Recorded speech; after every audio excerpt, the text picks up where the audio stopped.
you think of yourself. And what you think of yourself depends on what you know of yourself. And what you know of yourself depends on what you've been told of yourself. Welcome, welcome to the show. We got a little rainy day today, but that's okay. We will take that because it could be snow, which they're talking about possibly happening tomorrow. So we'll see how that goes. But hey, all in all, it's not too bad. And guess what, guys? We at this point again too of turning them clocks forward tomorrow night or early Sunday morning. It's that time. It's that time. So, hey, we're prepared and we're ready to move forward. But we're going to warm you up with some good information. Before we do all that, I have a couple of announcements. I hope you guys enjoyed the last two interviews with Professor Manu Ampim. I enjoyed him. I'm sure he's going to deliver a powerful lecture coming this March 16th. Make sure you be there. Get your tickets for B Square because we know how important it is for us to know who we are and what we are about. You see, at this time and juncture of what we're dealing with in this country and across the world and globe, actually, when you're dealing with Black folks, because Black folks are awakening. They are awakening and seeking out their history and who they are, who they were, and a whole gambit of things that are coming up to the forefront. You know, because our ancestors said that hey, in the end, it all shall be unveiled because we are finding ourselves again, and the Creator had made it that way. So we need you guys to come out to arm yourself for our babies so you can tell them about the history that they are so gallantly trying to erase about us. So come on out, 216-323-6155. Get your tickets March 16th. Doors are open at 2 p.m. and be there. And also to remind you about the Juneteenth Coalition. All right, we're preparing that parade and festival. So if you want to volunteer, you want to be a vendor, you want to just come down there and have a good time or be a part of the parade, give me a call as well so we can make that happen for our Freedom Day Juneteenth parade downtown Cleveland. And that is June the 29th, which is the last Saturday in June. We'll be closing the month out with a parade and festival. So come on and be a part of this. And I need to see you guys at the place. And the last introduction, because we're going to be introducing you guys to Ubuntu, which is a West African catering and cultural company. So you have a chance to sample some of the African food right after the lecture. So it's food for thought. Come on down. Tickets is $15 part of it. In the remote studio, we got our man, Brother Vince. What's going on, Brother Vince? Well, I just have a couple of announcements myself. There will be an event at Larchmere Arts on next Saturday and Friday. I have a poet and artist, visual artist. Her name is Eris Zion Vinay. You may know her as Eris Edie. And I just found out through our friend Steve Boyd that she is actually related to Barbara Edie, who was one of the co-founders of the Cleveland Association of Black Storytellers. It's a gallery exhibition, and she's also going to do a poetic performance, and it will be Friday the 15th. There will be a VIP at 6, and then at 7 o'clock, she will do a performance, and then on Saturday, she's going to have gallery hours from 12 noon to 3 p.m. So you can go to eriseady.com, and that's ERISEADY.com, and you can find out about getting your tickets and reserving a spot in the house for you. You can see on the screen, if you are not watching us on YouTube or Facebook and you just happen to be listening to us on the radio, because we're doing all of those things, our guest this morning is none other than Nana Kwamina II.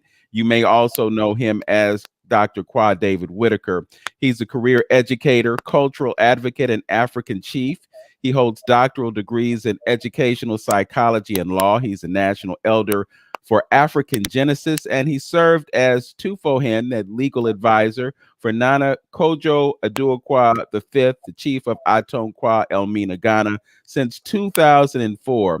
Nana has facilitated the Con Rites of Passage programming since 1994 and 2008, respectively, for Kent State and West Virginia universities. In 2004, he founded two Akan-based charter schools, now in their 14th year in Cleveland, Ohio, and he's published two books, Rites of Passage, A Journey of Transformation, and Why I Became an African Chief. It is with a great deal of honor and pleasure that I introduce you to Dr. David Whitaker. And of course, you all know that Dr. Whitaker is one of the most frequent guests that we've had on the show since it was created almost 20 years ago by our good brother Hamtonio. So again, Hamtonio, thank you for introducing me to Dr. Whitaker. My life has changed because I know him, and I'm sure he's had a tremendous impact on your life and the lives of others. Welcome to 360 Info, Nana Kwamina the second, also known as the 10th man. How you doing today, brother? I'm good, Madasi P. I'm Yes, happy to indeed. be here. I've been back 2 weeks now. Came back 2 weeks ago Sunday, so I'm busy on this side of the pond, and I'm working every day. And thank the ancestors and God for the opportunity to wake up every morning and do what we do. So thank you so much for having me again. Well, Nana, you kind of back early this year because usually you stay in Ghana until you have to absolutely have to come back to Cleveland. So you're back early. Our condolences to you because we know that you would still be over there enjoying the warm weather and not facing the prospect of rain or snow tomorrow. So welcome back to Cleveland. I want to start by talking to you about the state of Africa. You being in Ghana are just literally miles away from Niger, Burkina Faso, and also Mali. And we're seeing significant change taking place in those countries that may impact the continent. So I just want to get your take on what's going on over there and also ask you if it has any impact or effect on the state of Ghana. Well, if I could deviate as I usually do, I have that on my list as well. But I'd like to share a quick story of my mother's influence on me as it relates to this time. My mother, uh, life dream was to have me graduate from college. I didn't understand what she was so invested in that concept for, but I asked her one day, why did she want me to go to college so bad? She said, well, son, if you go to college and you graduate, people will ask you to talk. I said, what do you mean people will ask? Why would people ask me to talk? She said, well, because if you go to college, people will assume that you know something worth listening to. So I said, well, if I go to college and graduate and people ask me to talk, what should I do then? She said, do more than talk, say something. So I have reached at this point 40, which is 80 years. And it started me to thinking, and I've been thinking this for a while, that time is shorter now than it's ever been. So if I have a chance to talk, it behooves me to actually say something. And I'm constantly thinking about what can I say that might be meaningful, not just be talking and issuing statements about things, but what can I say that might mean something to people and it's something that they can use to grow from. So that's my preoccupation now, is to try to do more than talk, and is to actually say something and demonstrate something. And I'm 80 years old now. So I started thinking this morning, I'm the age that President Abraham Lincoln was talking about when he said 7 years ago, talking about the Gettysburg Address. I realized that the Gettysburg Address was November 19th, 1863. I was born November 18th, 1943, 80 years later. And then the January of that year, President Lincoln gave us the bogus Emancipation Proclamation, which pretended to free the slaves. And we have been thinking that this was done. School has taught us this lie, when actually, if we read the document, it would say all those enslaved people in the states that are protesting us will be free. So that's like freeing someone that is no longer under your control, is actually against you, and you're fighting with them, and you're going to allege and proclaim that all of those people held as slaves in those states that are in opposition to the government will be free. But you didn't proclaim any of those free in the states that were supporting you. So this led me to think about, what are the things that we have been told, and we're constantly told every day, that are not true, but they are convinced, we are convinced of their legitimacy and their efficacy and their appropriateness, even though if we looked at them more closely, we'd realize that they're not even true at all.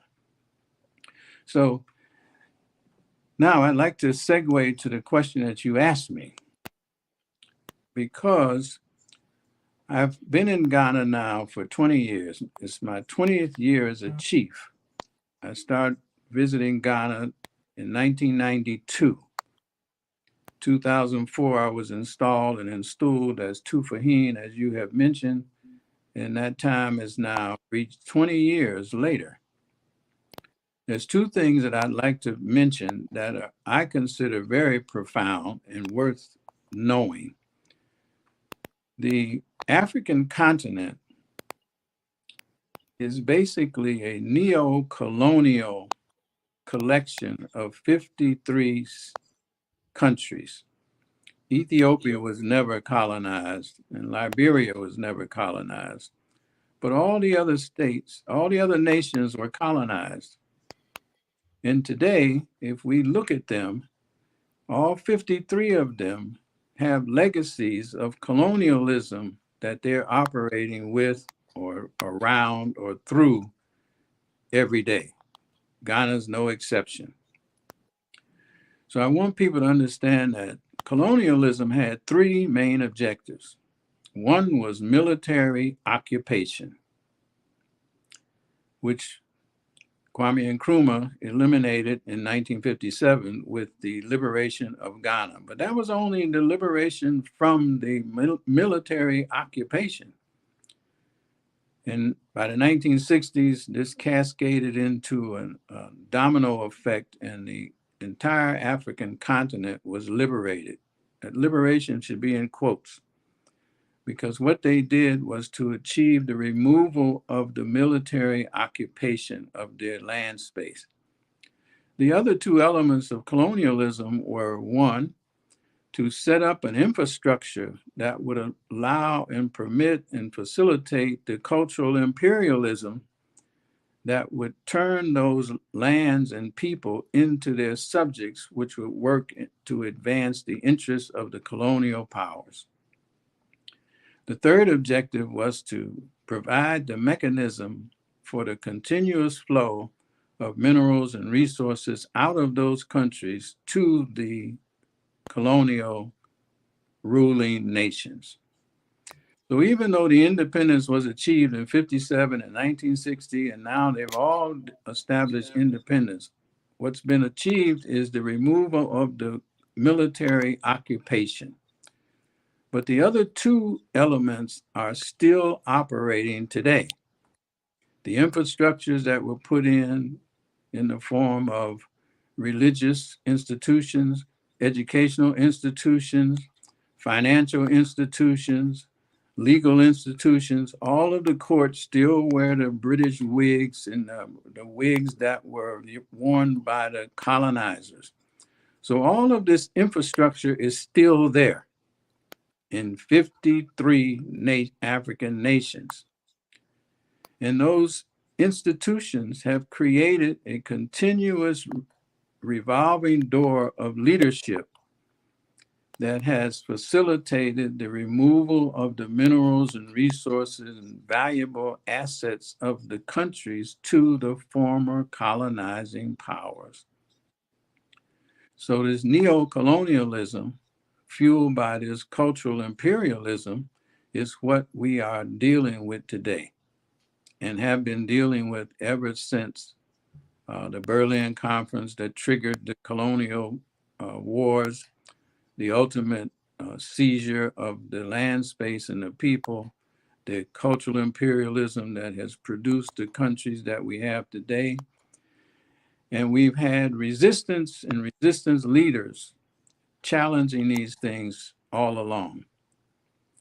But today, to your question, to segue to your question, we have three nations, Niger, Burkina Faso, and Mali, that are trying to throw off all of these institutional neo-colonial infrastructures and to stop the flow of minerals and resources out of their countries to their former colonizers or the West.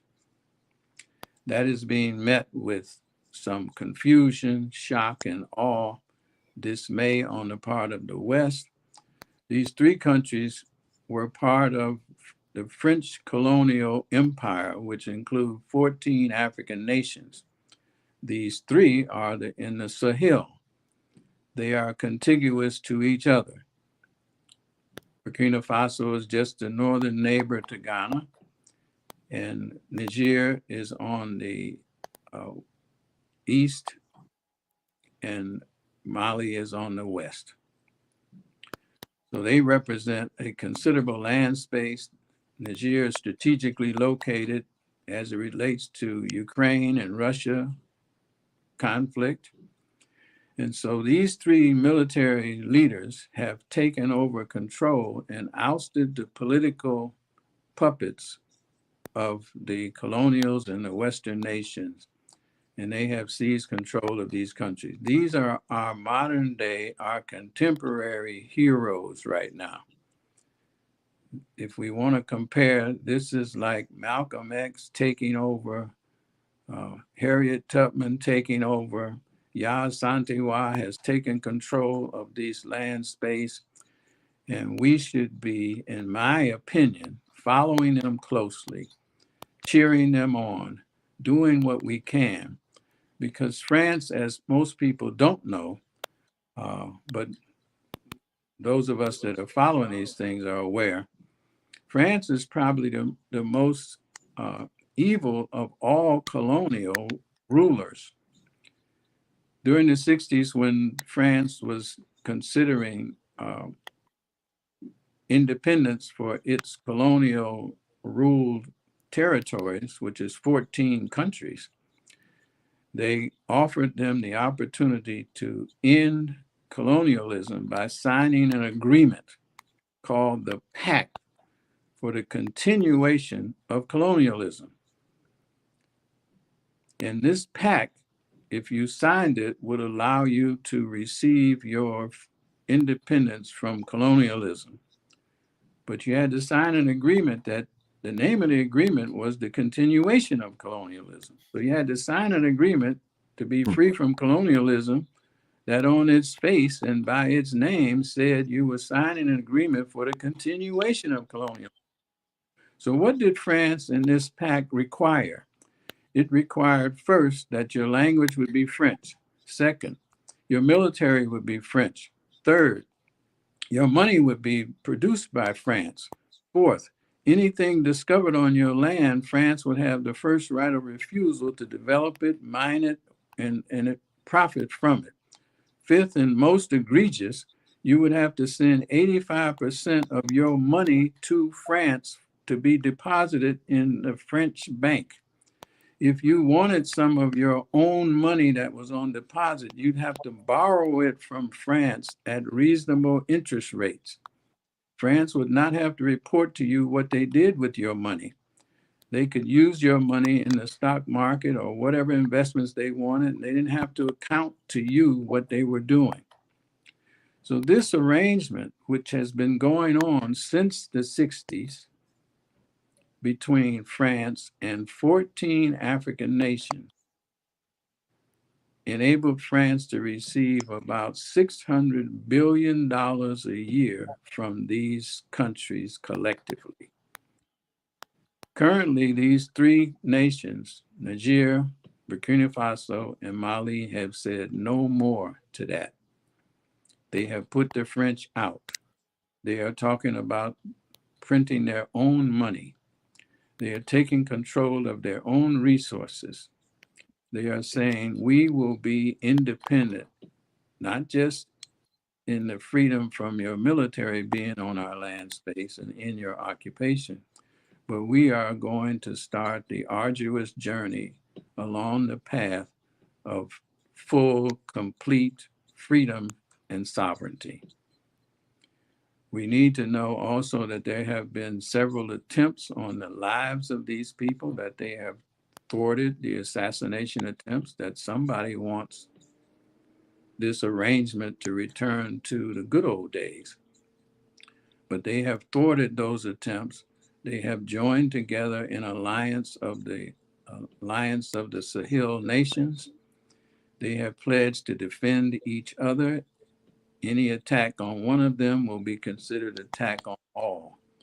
They have resisted the ECOWAS nation threat to take military action against them if they don't return the presidents to their positions. They have said, bring it on. We're not doing that.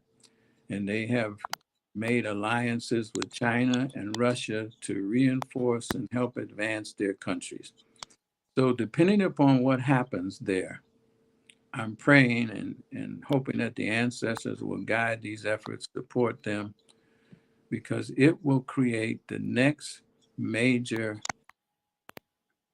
avalanche of other countries that will join them if they can be successful, will join their effort because they will see that it will lead to true independence and sovereignty. And so this is what's happening in terms of the three nations that you have asked about. These to me are the closest thing we have to the potential freedom that we talk about in theory, but they are engaged in the actual work to move towards that freedom that we would like to have. And many of our ancestors have said we'd rather be free and mess up our life than to be a slave on our knees. And if we have our own opportunity to be who we want to be, if we don't do it well, at least we did it the way that we wanted to do it. Now, Ghana is faced with a new challenge, as you are well aware of. The parliament has passed recently, maybe 2 weeks ago, February 28th, I think, parliament passed unanimously a bill, what they term, I have it right here, I haven't read the whole thing yet, but the proper title, it's being referred to as the anti-LGBTQ bill. But the formal name of the bill is the Promotion of Proper Human Sexual Rights and Ghanaian Family Values Bill of 2021. It's been going through Parliament for 3 years. They finally passed it. They passed it, and a few citizens have challenged the constitutionality of the bill in court. The bill has been moved to President Akufo-Addo's desk for his signature so that it will become law. The United States has recently made statements that unapologetically that they have talked to the Ghanaian presidency and cautioned that if this bill is actually signed into law, which means they would have to be talking to the President Akufo-Addo or someone in the administration that could speak for Akufo-Addo, that if this bill is signed into law, the United States will have to consider seriously whether they will support Ghana with any aid or some packages that they've been talking about to aid the economy. And so the president has 14 days to sign the law. into law. He's pivoted, saying that we should hold our judgment, since there's a case that's been filed in court to challenge the constitutionality of the bill. We should all take pause and see what the courts come down with. The bill was passed unanimously by the parliament. So they have no question that even if Kufuor does not sign it, they will have much more than the necessary majority to overturn his veto and put it into law anyway. So this is what's happening. The whole world, as we know, I'm hoping your listeners can appreciate what the significance of this is. The whole world knows now, without any doubt, no reservation, no debate, that the African continent has every mineral and every precious metal that the world needs to operate the global economy. You can't have uh, battery operated vehicles without the lithium that is prevalent in African nations. You can't have cell phones without the cobalt from the Democratic Republic of Congo. You can't run the world without the oil that is all in the African soil. You can't make aluminum without the bauxite that is prevalent in African nations. You can't have Valentine's Day without the cocoa that is made in Ghana and the Ivory Coast. So Hershey's chocolate can't be made without Africa. So the whole world now is aware that African continent is God's green earth. Everything that operates and runs the world comes from Africa. And the African leaders are beginning to wake up from their comatose states and recognizing that they actually have the potential, if they have the African unity, if they can develop Ubuntu, if they can become Pan-African in the way they think, there is no reason for Africa to be struggling, because the whole world knows that Africa has everything that everybody wants and has to have. And they're beginning to move around now with a sense of pride and a sense of consciousness that says it's a new day. And as it relates to us, what does it mean to us? I think about this every single day, as you do. Most of our people are kind of still in a state of slumber where this is not something that they're thinking about. So African people are dealing with the neo-colonial malaise. And in the States, our people are dealing with, unbeknownst to them, most of them, they're dealing with the post-neo-slavery malaise. Our people don't realize that they're living every day in a post-slavery existence. Let me give you some examples. We talk about things that the money that we have. So I often say, we have money, but we don't have any sense. We talk about things that we have that we don't own.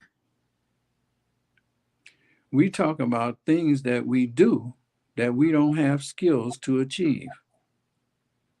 So we're totally confused. We say we have money. And I say, well, but we don't have any sense, because we don't use the money we have to do anything that gives us any freedom. We just use the money we have to demonstrate that we can buy things. Most of the things we buy with the money that we have are things we don't need, or we can't really pay for, or they're not really useful. They don't liberate us at all.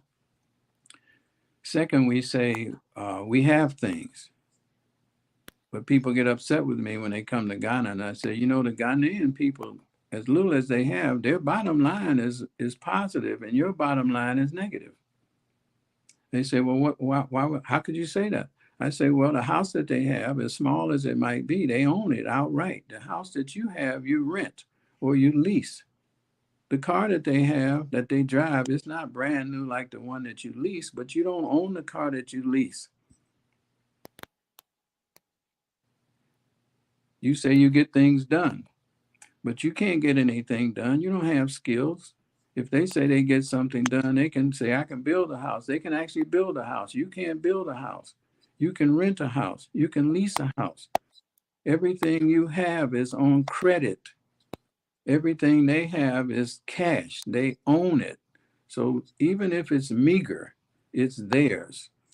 So we talk in terms that suggest things that are not reality. We say we have things, but you don't own those things. You're renting them, you're leasing them. At the end of 3 years, you have to turn that car in. At the end of your lease, you have to move out of that apartment or you have to re-up the apartment. If you say you have a house, you're buying a house, it takes you 30 years to pay for it. And all that time you don't have it, you don't own the house. So we talk about freedoms that we don't have. So we actually are living in a glorious state of post-slavery. It looks, the grass is cut, but the lawnmower you're using, you owe money on it. It's not your lawnmower. You charge the lawnmower, so you got to make payments on a lawnmower. So you're forced to get up every day and go to work, whether you feel like going or not. If you're in Ghana and decide that you don't feel like going to work that day, you don't have to go to work. No creditors are going to call you to tell you that your mortgage payment is late. Nobody's going to call you to tell you missed a car payment. We know you're busy, so we're giving you a courtesy call. Nobody's going to do that. You own everything you have. So nobody can tell you have to get up, you have to move today. So here we are living in a state of a condition where we have to do things, whether we like it or not. And we talk about revolution, that we're not ready to do anything in terms of revolution. We can't even provide the food for ourselves. There's nothing we can do that would say we are liberated unless we first do like Gil Scott Heron said. We change the mentality, the consciousness that we have. Then we can move towards some actual state of liberation. Until that, we're just going through the maze of every day like a hamster in a cage running a wheel.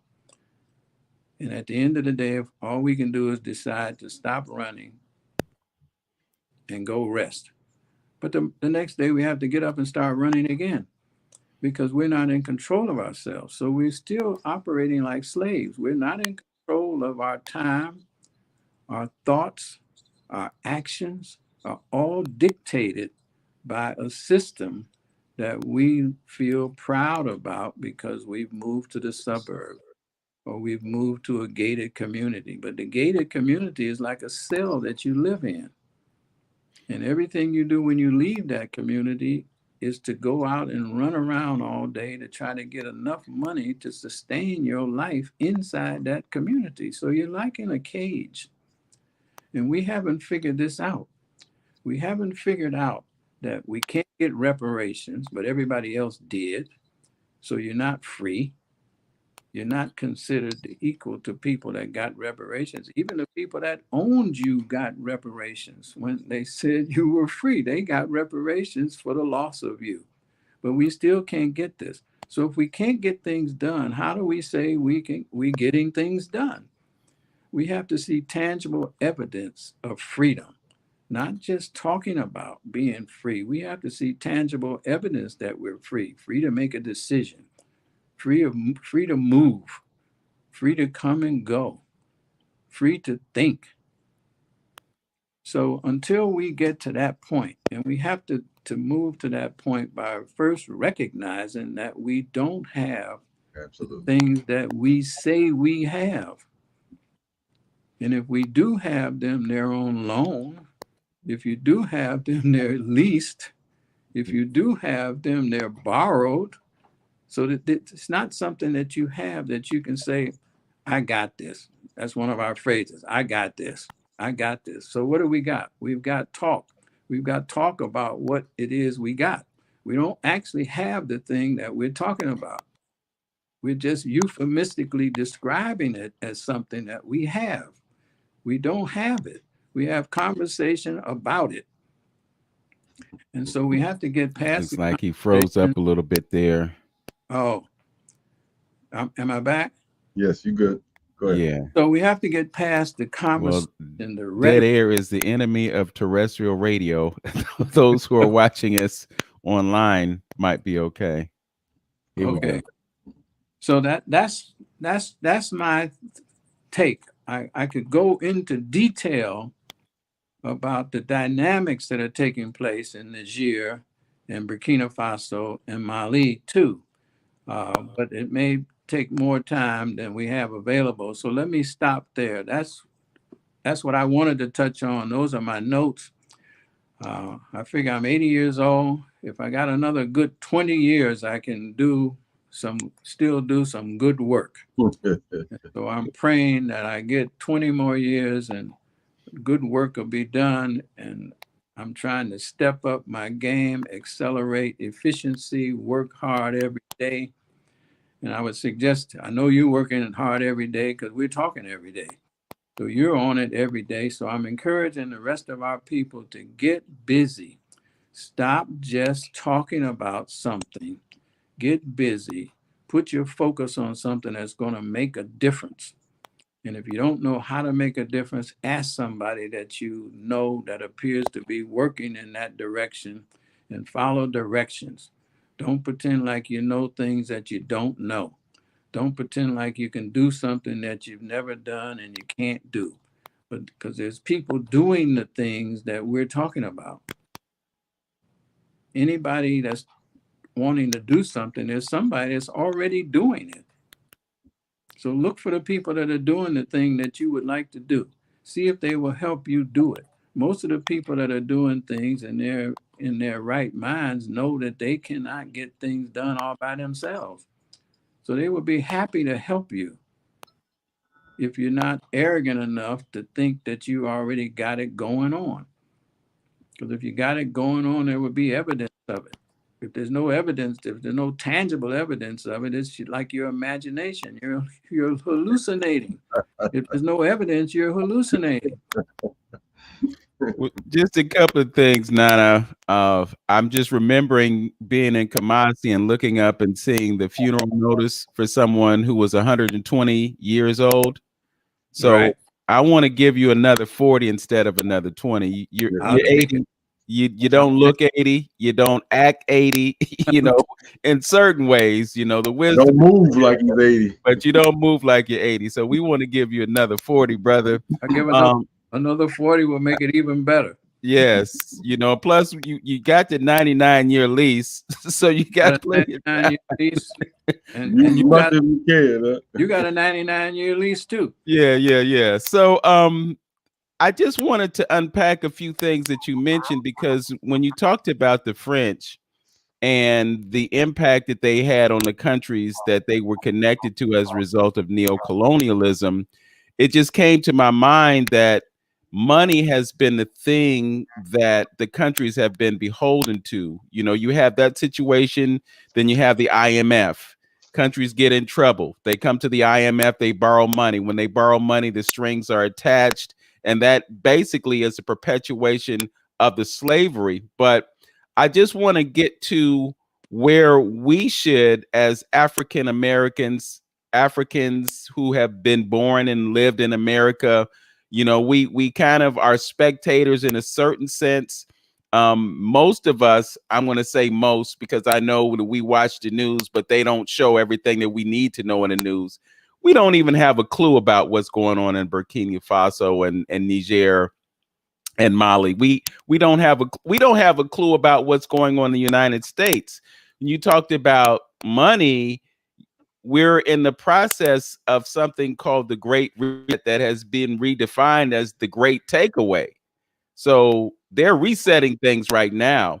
And as you said, you don't own anything. And their slogan is you will own nothing and be happy. Well, the owning nothing part is there, but the being happy, I don't think is, because we deal with so much drama and stress and so forth and so on. So I'm just wondering, the relationship between those of us who are here and those of us who are there, and how we can work together to push back against what you identified as cultural imperialism and neocolonialism. And before you answer, I just want to give folks a chance to know that we are on Facebook and YouTube. We'd appreciate it greatly if you would like our channels and subscribe to our channels, because it would help us greatly. And we will go into overtime once we get to the noon hour. And I'm sure my brother Hamtonio has some things that he wants to ask our great leader here as we continue in our conversation. But what can we as Black folk in America, I'll just put it in plain language, what can we as Black folk in America do to support the brothers and sisters who are on the other side of the planet? Now, let me mention a couple of things that I don't want to get your channel canceled. But Okay. there's two main areas of exploration that we need to investigate seriously. Now, I'm going to come across as being somewhat obnoxious and maybe flippant to people that hear this. But the first territory that we have to examine carefully right now, with no foolishness, is between our two ears. Absolutely. We have vast resources in between our two ears that we have never explored. Our minds are filled with potential that we have not considered existing at all. So we have to all start thinking about, what is it that we are capable of doing? And how can we develop the skill, the potential that we have, in order to put ourselves in a position that we are not going to be duped for the rest of our life? So that territory is available to us. We could take full charge of that territory between our ears and stop using all of our energy for foolishness that is presented to us on TV, on our phones, on TikTok, on Facebook, on whatever it is. We're spending a lot of our time dealing with foolishness that we could be using that time, because we have technology available to us to make everybody a genius now. We have in our pockets, in our purses, in our hands, 4 or 5 hours a day, devices that can give us critical information about things, so we're not walking around in a daze. So we need to refocus our attention and figure out how to maximize that space between our two ears. The second thing, the second territory, we have to get in line with what the whole world has already known and discovered and are being unapologetic about it now. Our future, our frontier, the territory that we need to learn the most about is called Africa. Every nation in the world is trying to gain footholds in Africa. Africa has everything. And what can we offer to Africa? It doesn't seem like it to us on a day-to-day basis. But Africa is a continent of 1.4 billion people that's projected in the next 20 years to balloon into 4 billion people. The average age on the African continent today is about 23. So these are all young people that make up 75% of the population. Their educational systems are all colonial. The leadership that's trying to take hold and gain full independence and sovereignty, if they do that, or as they attempt to do that, they're going to need people like us here that are very familiar with the Western mentality. And we know, because we understand the Western mentality better than they do, we know how they could change themselves and reinvent themselves without replicating a new, improved version of colonialism. They don't need a new, improved version of colonialism. They need a system that allows and helps them to return to their traditions, return to what they were that made the colonials so eager to be there and colonize them. They already had wealthy nations and kingdoms. They already had civilization and justice systems. They had invented everything in the world already. What they have lost, because there's nobody on the African continent alive today that is familiar with the continent before the colonials came. That was over 100 years ago. There's nobody living today that is familiar with what they used to be like. In America and in the diaspora, we have had the opportunity that they have not had to actually study their history before colonialism. The colonials never taught them that in school. They don't know any schooling that would have taught them the things that our scholars, many of whom are gone now, the John Henry Clarks, the Asa Hilliards, the Runoko Rashidis. See, they've taught us all these things about the history of the African continent that the African person on the continent doesn't know. So all we have to do, in my mind, I may be oversimplifying it, but I've been living there and seeing people now for 20 years. So I have at least 20 years of experience upon which to make a hypothesis. It may turn out to be wrong, but we've all been living in the West for longer than 20 years, and we have been able to come up with some hypotheses too. So my hypothesis is our future is better if we try to link up with our African brothers and sisters than it will be if we just simply stay here and rely upon what we think is available to us right here. If we think outside of this box, we're going to have a better opportunity to be sovereign and free and successful than if we try to think outside this box and live here, because they are projecting that this box will be a box where you will have nothing and you'll be happy. Now, you just think about what that says. How are you going to be happy and own nothing? Because if you follow what I just said at the preface, you already own nothing and you're not happy.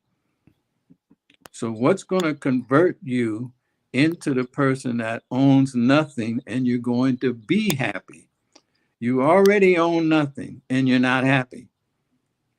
So to me, that's a paradigm shift that is predictable.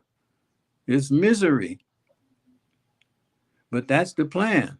The World Economic Forum, Klaus Schwab is saying this over and over and over. You're going to own nothing and be happy. I say, well, apply that to the paradigm that you're living right now. You already own nothing and you're not happy. So I think that if we recognize that we have better opportunity to be happy and to be sovereign and to be free. If we link up with our brothers and sisters on the continent, they need us and we need them. They have mineral resources, they have land space that we don't have. We have knowledge that they don't have. We have skills that they don't have. We have expertise that they don't have, and they're going to need. So we have what they need, and they have what we need. So we have a perfect marriage. All we need is a healthy courtship and announce that we are capable and willing to work together. And then we can do that. We have a model for this too. We have a model right here. The Chinese that we see in the United States live in communities that they proudly describe as Chinatown. Most of the foundation for the Chinatown comes from China. They're not living on trying to figure out how to make inroads in America. Their inroads are made by identifying their territory, associating it with their homeland, naming it out of respect for their homeland, and using the resources, the supplies, the material, the machinery that comes from their homeland. And they live here. They're not running for political office. They don't really care whether Trump is elected or Biden gets another term. They're not concerned about who's the governor. They have their country, they have their culture, they have their space, they have their connection, and they're not confused about who they are. We could replicate that model, and there's people that are attempting to do this in the U.S. right now.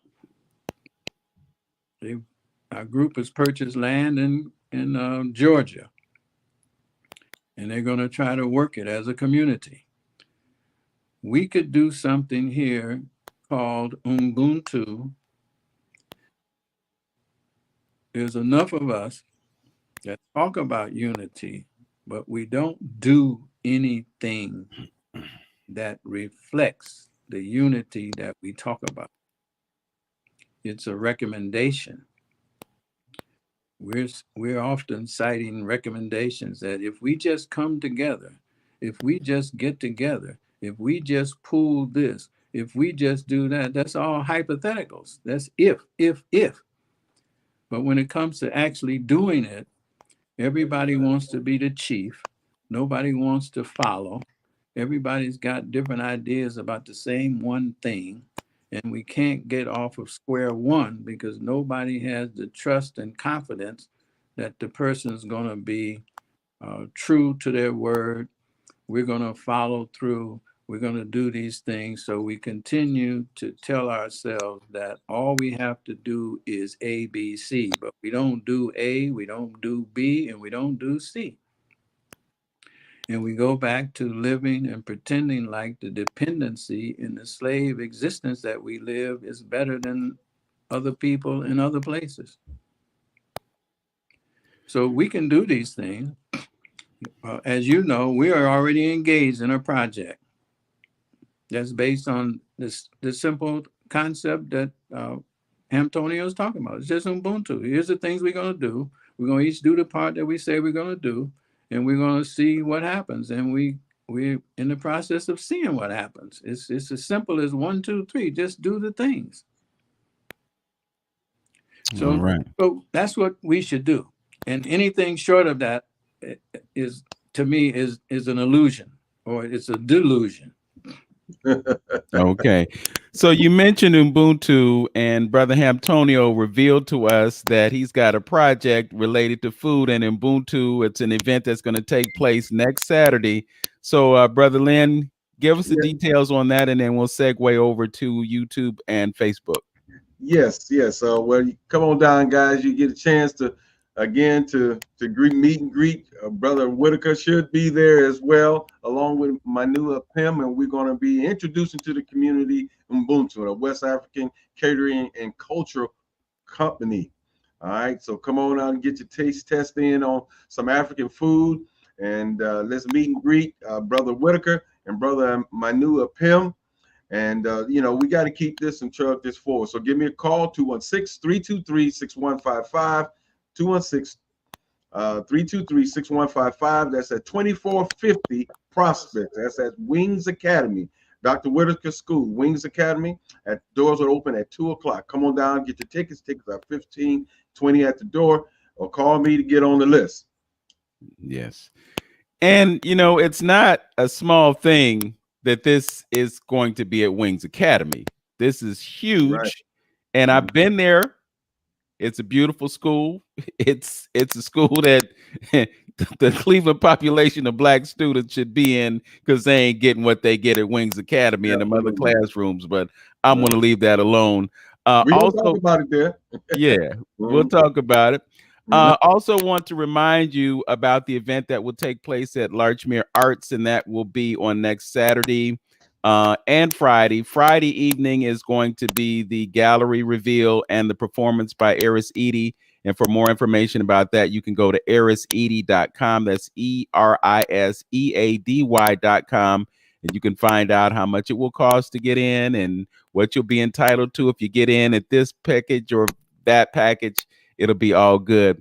I want to take the time to thank our engineer, Tone Harley. As always, he makes it possible for us to do what we do on terrestrial radio and on Facebook and YouTube at the same time. We really appreciate what he does to support our doing that, because it's not a small thing. Trust and believe. And we are grateful to those of you who take the time to watch us on Facebook. And as you watch us, please like the channels. Please subscribe to the channels. It helps us out tremendously. Everybody who's watching us on YouTube right now, go ahead and hit the like button. Go ahead and subscribe to the channel. Again, helps us tremendously. We're going to be moving over to Facebook and YouTube in just a few moments. Until then, know yourself, love yourself, be yourself, make it a great day. Peace. Peace. Thank you, Madasi P.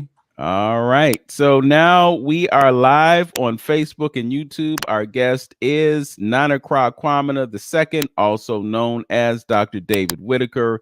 He is an Akan chief, and his village is over there in Elmina, Ghana. Years ago, he was very instrumental with his very first assignment, and that was to build a community center. And it's a great edifice. We get video from time to time when Nana is over there. We get to see things that are happening over there, and I've been there myself. It's a wonderful place to be. Brother Antonio, I'm sure there's something that was in your mind that was a burning question that you wanted to ask Nana. So here you go, my brother. All right, give me one quick second. Okay. So Wings Academy, we're really happy that it's there. How's the enrollment going? Is it picking up? Well, I think as the enrollment, once school starts, your enrollment is kind of set because everybody that goes to school is in a school. So the enrollment has been pretty much stable since the school started this semester. So we could use enrollment, of course, because you can't have a school without students. So we have to constantly work to get students. And our school is a unique school model. So it's focused on helping students to come to understand who they are, where they're going, and why they're going there, and what contributions they need to make to their family, themselves, their community, their state, their country, and the world. So it's a challenge because that's not the prevailing paradigm of education. So it has its own challenges. Before too much time gets, let me make a comment about Ubuntu. Because people may not be familiar with the term. So Ubuntu, by definition, means I am because we are. And because we are, therefore I am. And what that means culturally is that, let's take the three of us on this call. My identity as the person that you introduce, my identity is tied to your identity. I can't be me without you. And you can't be you without us.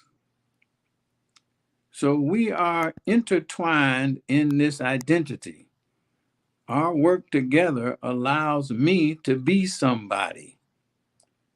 And our work together allows you to be somebody.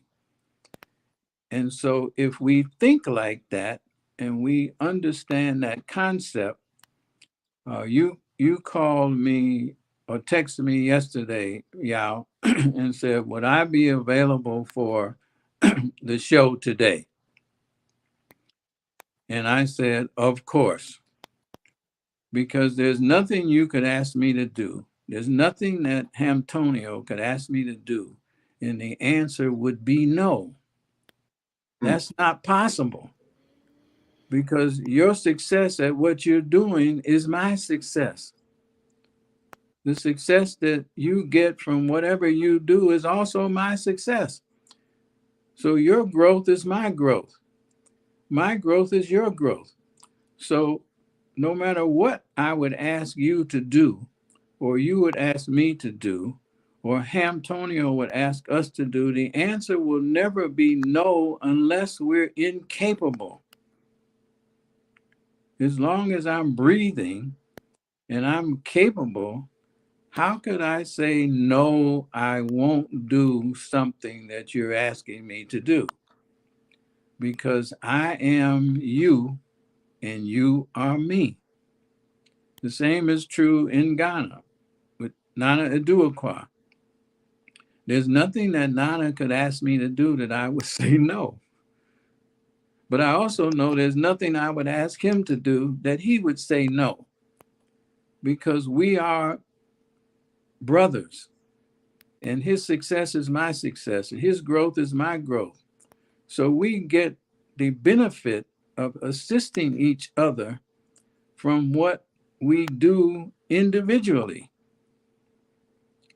So that's what Ubuntu means. And whatever you say for me to do, I simply do that. Because I know you're not going to suggest me doing something that will be harmful to you or harmful to me. That's a given. You're not going to try to take advantage of me. Mm-hmm. I'm not going to take advantage of you. We're going to try to help each other as long as we can breathe and we're in our right minds. So we get 3 for 1.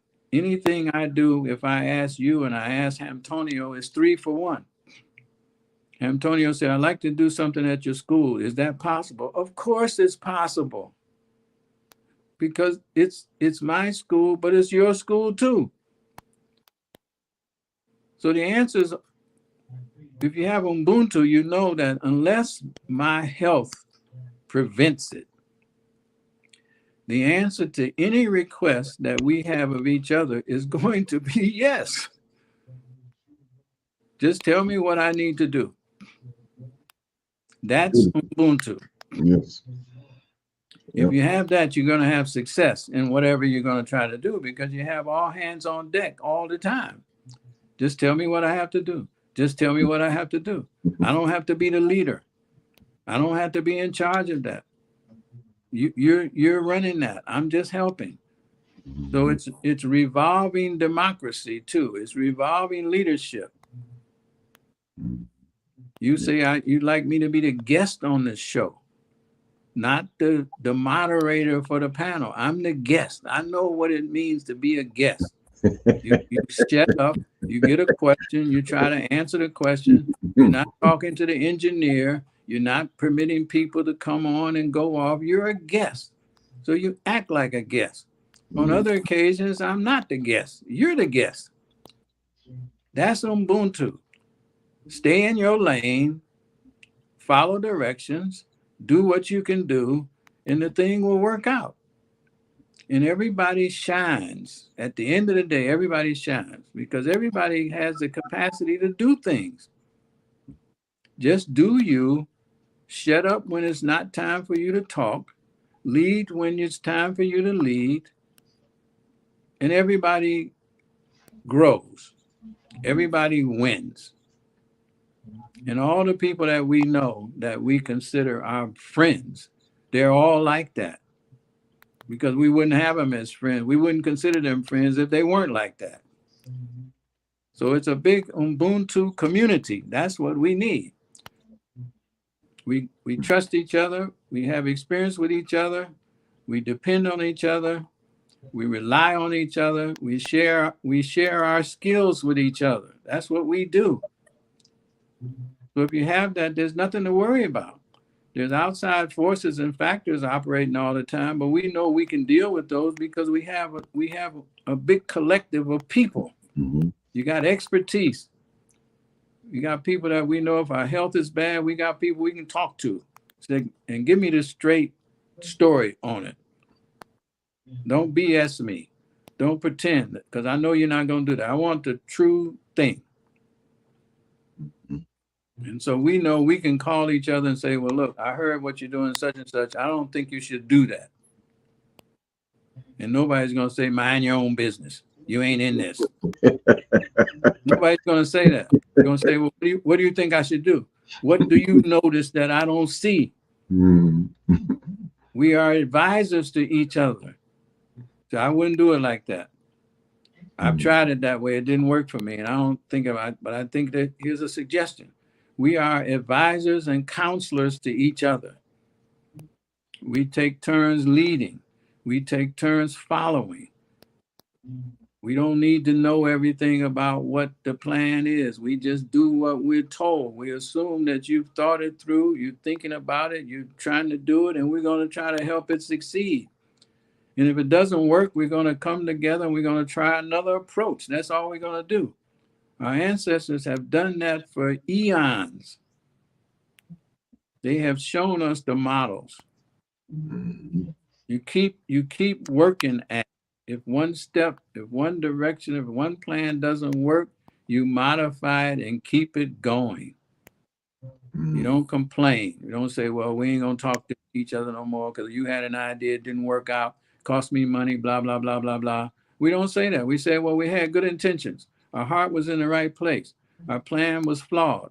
We experienced this setback. But that ain't the end of the story. The game ain't over till the clock runs out. Mm-hmm. When the game is still on. So we're still in the game. So we're going to try another approach. We'll modify it. We'll fix it. But we're not going to give up on each other because something didn't work out. That's Ubuntu. Mm-hmm. Yes. Yes, my brother. I appreciate it. Let me first say this, brother. I'm so glad you said that. I mean, that whole first segment live, I mean, you all in my head and the things I've been preaching for so long about, trying to wake our people up to understand that's your future. We all, let's say all of us is over 60. Okay, let's at least say that. Okay.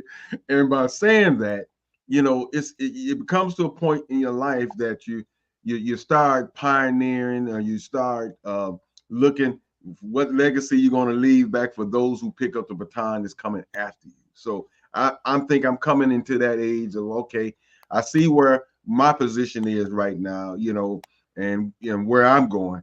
My question is what I'm gonna do, to help those and my daughters and my family that is coming behind me. We got to start looking at that. Like we would say here in Cleveland, if you decide to stay in America, what you going to leave the people? Give them a house that is paid for, which you say is never paid for over here, but leave them something that they can have a catapult them into something else, into wealth and things like that. And something I've been preaching, and people know I've been preaching, that Africa is the key. If everybody's trying to get there, That's telling you something. I used to do a little joke parody. We're not going to recognize it until we see it on TV with some African drums playing, and the man say, "Come to Africa." Then that's when we're going to wipe our eyes and say, "What's going on over in Africa?" That's when we're going to pay attention. So we have to get into the game, even if you don't move there. Look at investing there and doing something. Just don't give the continent up freely. And I want to say this too, just in case it may be the game, because everybody's on this aboriginal stuff, and it seems like these folks in the mid age 35 to 45 is, hey, well, we was here, we was from here, and we're not necessarily Africans and all that other stuff like that. And it could be fueling a lot of that information, just as a thought, just to plan in our head that because Africa is the new frontier, they may freely give Africa to the people, because they're so grounded now into a system and a place that they don't care nothing else about. Like, what's the African proverb? Once the fool have learned the game, the players have dispersed. Yeah. So they've been on dispersed from this, and they over in the African continent trying to do their thing, and all the value ain't even here in America anymore. They over there now. We proud to get something that is worthless now, and on the downswing on everything.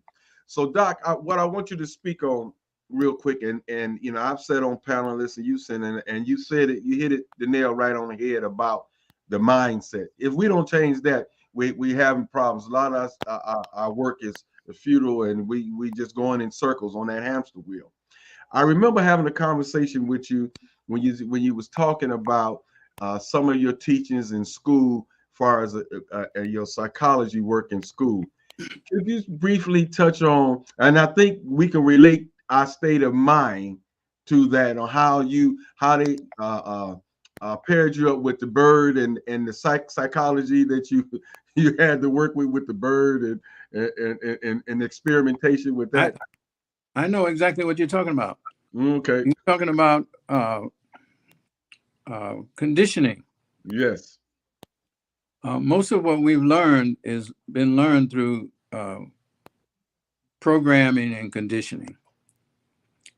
And psychology, you have operant conditioning and you have behavior modification. Most of what we do is controlled by behavior modification. But I was introduced to this at Kent State University, to make a long story short. But we would each be given an experimental psychology. You'd be given a pigeon. And the first couple of weeks, your job was to go to the lab. The pigeon was in a cage. You go to the lab and you befriend the pigeon. The pigeon would be happy to see you. You'd be bringing food. You would pet the pigeon and rub the feathers, and you would become allies with this pigeon. And you would bring food, and you would weigh the pigeon all the time to see if his body weight was constant or was gaining weight. The idea was for the pigeon to have stable weight or gain weight. And then you would spend the next 3 weeks starving the pigeon. But the pigeon recognized you and had a good rapport with you, but you didn't bring food. So once the pigeon was down to 85% of its body weight, you would know that the pigeon is in search of food, because it's now feeling beyond hungry, it's starving. So the person that befriended the pigeon is also the person that is now starving the pigeon. But the pigeon doesn't know that you're the enemy. You're causing this starvation. So now you can teach the pigeon things, because you know the pigeon is in search of food. So you can put the pigeon in a Skinner box where you control all the light that goes into the box, you control the water that goes into the box, you control the food that goes into the box. And we would train this pigeon based on the receipt of food pellets. So you could put them on schedules of reinforcement. For example, you could set the relationship for the pigeon to press this little bar 10 times before it got a pellet. Then you would track how often would the pigeon do that.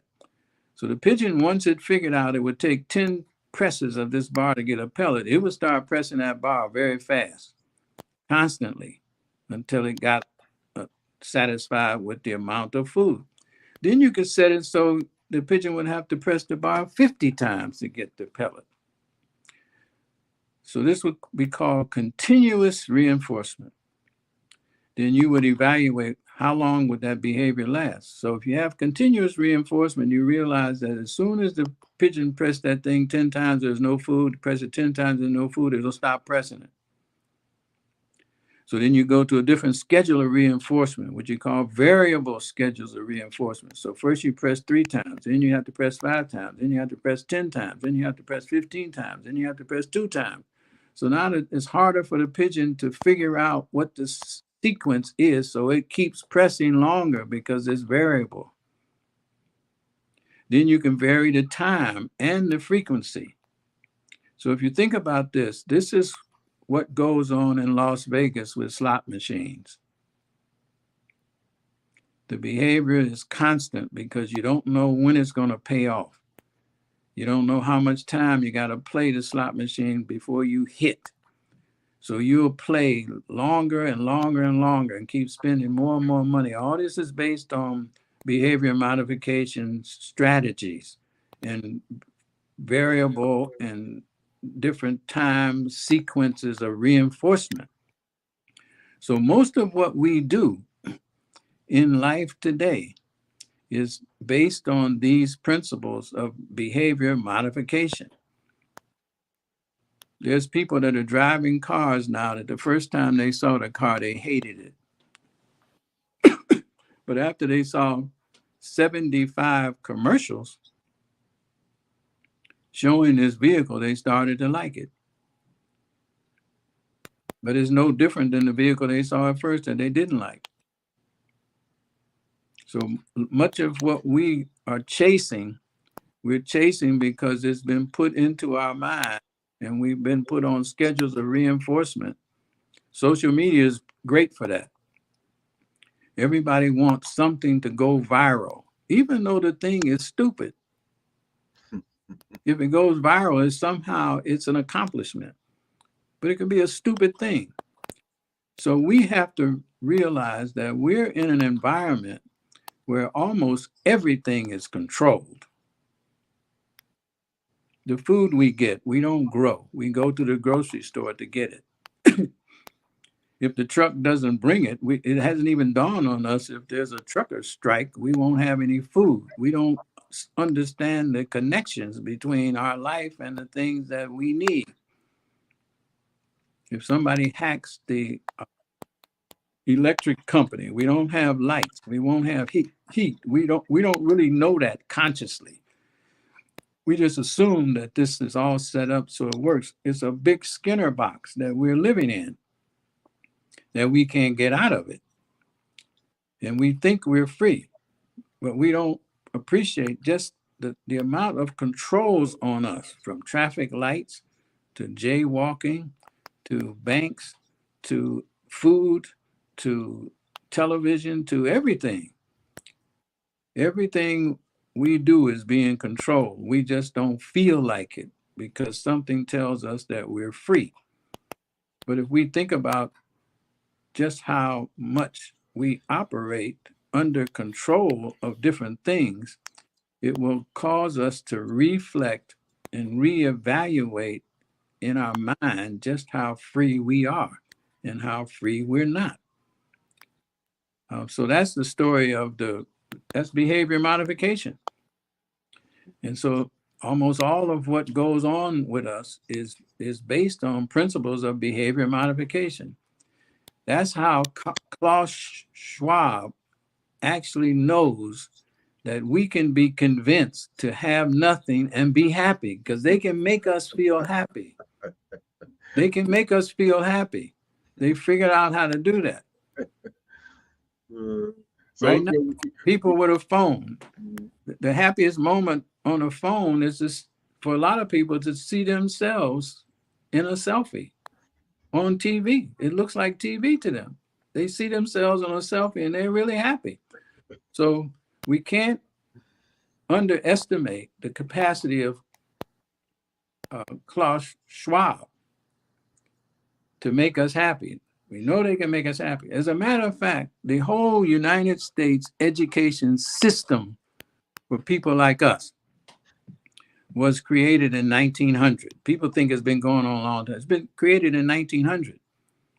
After 1863, the Civil War, it was obvious to people that the enslaved people were going to have to be free.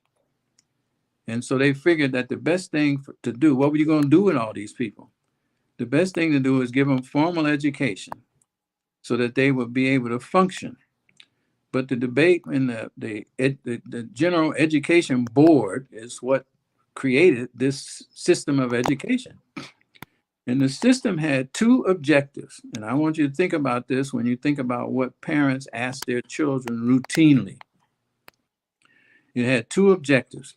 At the initial meeting, the minutes are in the Smithsonian, so I haven't seen the actual minutes, but I've read some of them. At the initial meeting, this was all created by Rockefeller. The initial meeting, the discussion was what will be the objective of this education that was going to be provided to the former enslaved population. So several people that were invited to be serving as initial board members were very excited about the possibility of creating new doctors, lawyers, accountants, and things from these former enslaved people. They were cautioned that that was not the objective of the General Education Board. The General Education Board had two objectives in the education that was going to be provided to the former enslaved population. Objective one was to give them skills sufficient for them to use so that they would become comfortable with the position that they were in. You're a second-class citizen, you'll be comfortable with being a second-class citizen. You have enough skill to use to be comfortable as a second-class citizen. And second, the second objective of the education system was to teach children that it will be a reward to have fun. So now if you pay attention to what parents, this is 2024, you pay attention to what parents ask their children when they leave school and they see them for the first moment. It's a common phrase to parents that have children. Did you have fun today? Did you have any fun? The biggest complaint about school is that it's not fun. The main objective of the General Education Board was designed so that school would teach people to enjoy having fun. You don't have to learn anything, but if you have fun, that's good enough. You have fun and you become used to the position that you're in. So people like us have trouble with a lot of these systems because we want more than having fun. So if you want more than having fun, you start asking questions and you start having expectations and you start wanting something that the system was not designed to give you. You want some results. You don't just want fun. And if you take this to its logical or illogical conclusion, our people are more interested in having fun than anything else in life. Everything we do is focused on having fun. So we ask ourselves, why is it that people don't want to put in hard work? Because hard work is not fun. The result can be fun, but the work itself is not that much fun. It's just something that has to be done. But our people are consumed by having fun. Yeah, you could. That's our problem. Yeah, we want to have fun, and we want to be dressed to have fun. Hey, doctor, do you relate that to the whole? We still under the Roman. They say we still under the Roman rule, and so that's the same Roman philosophy: giving bread and circumstance, feed them and entertain them. You control the masses. Well, I'm not as familiar with that the theory behind it, but it it rings true if you look around and see what motivates us. And we're only talking about I'm only talking about our people, but those are the only people I actually care about is what's going to happen to our people. Mhm.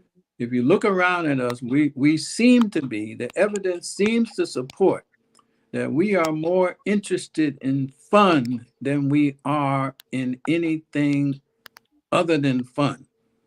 And the work that we have to do, a lot of times we are unwilling to do it because we can't see the fun in it.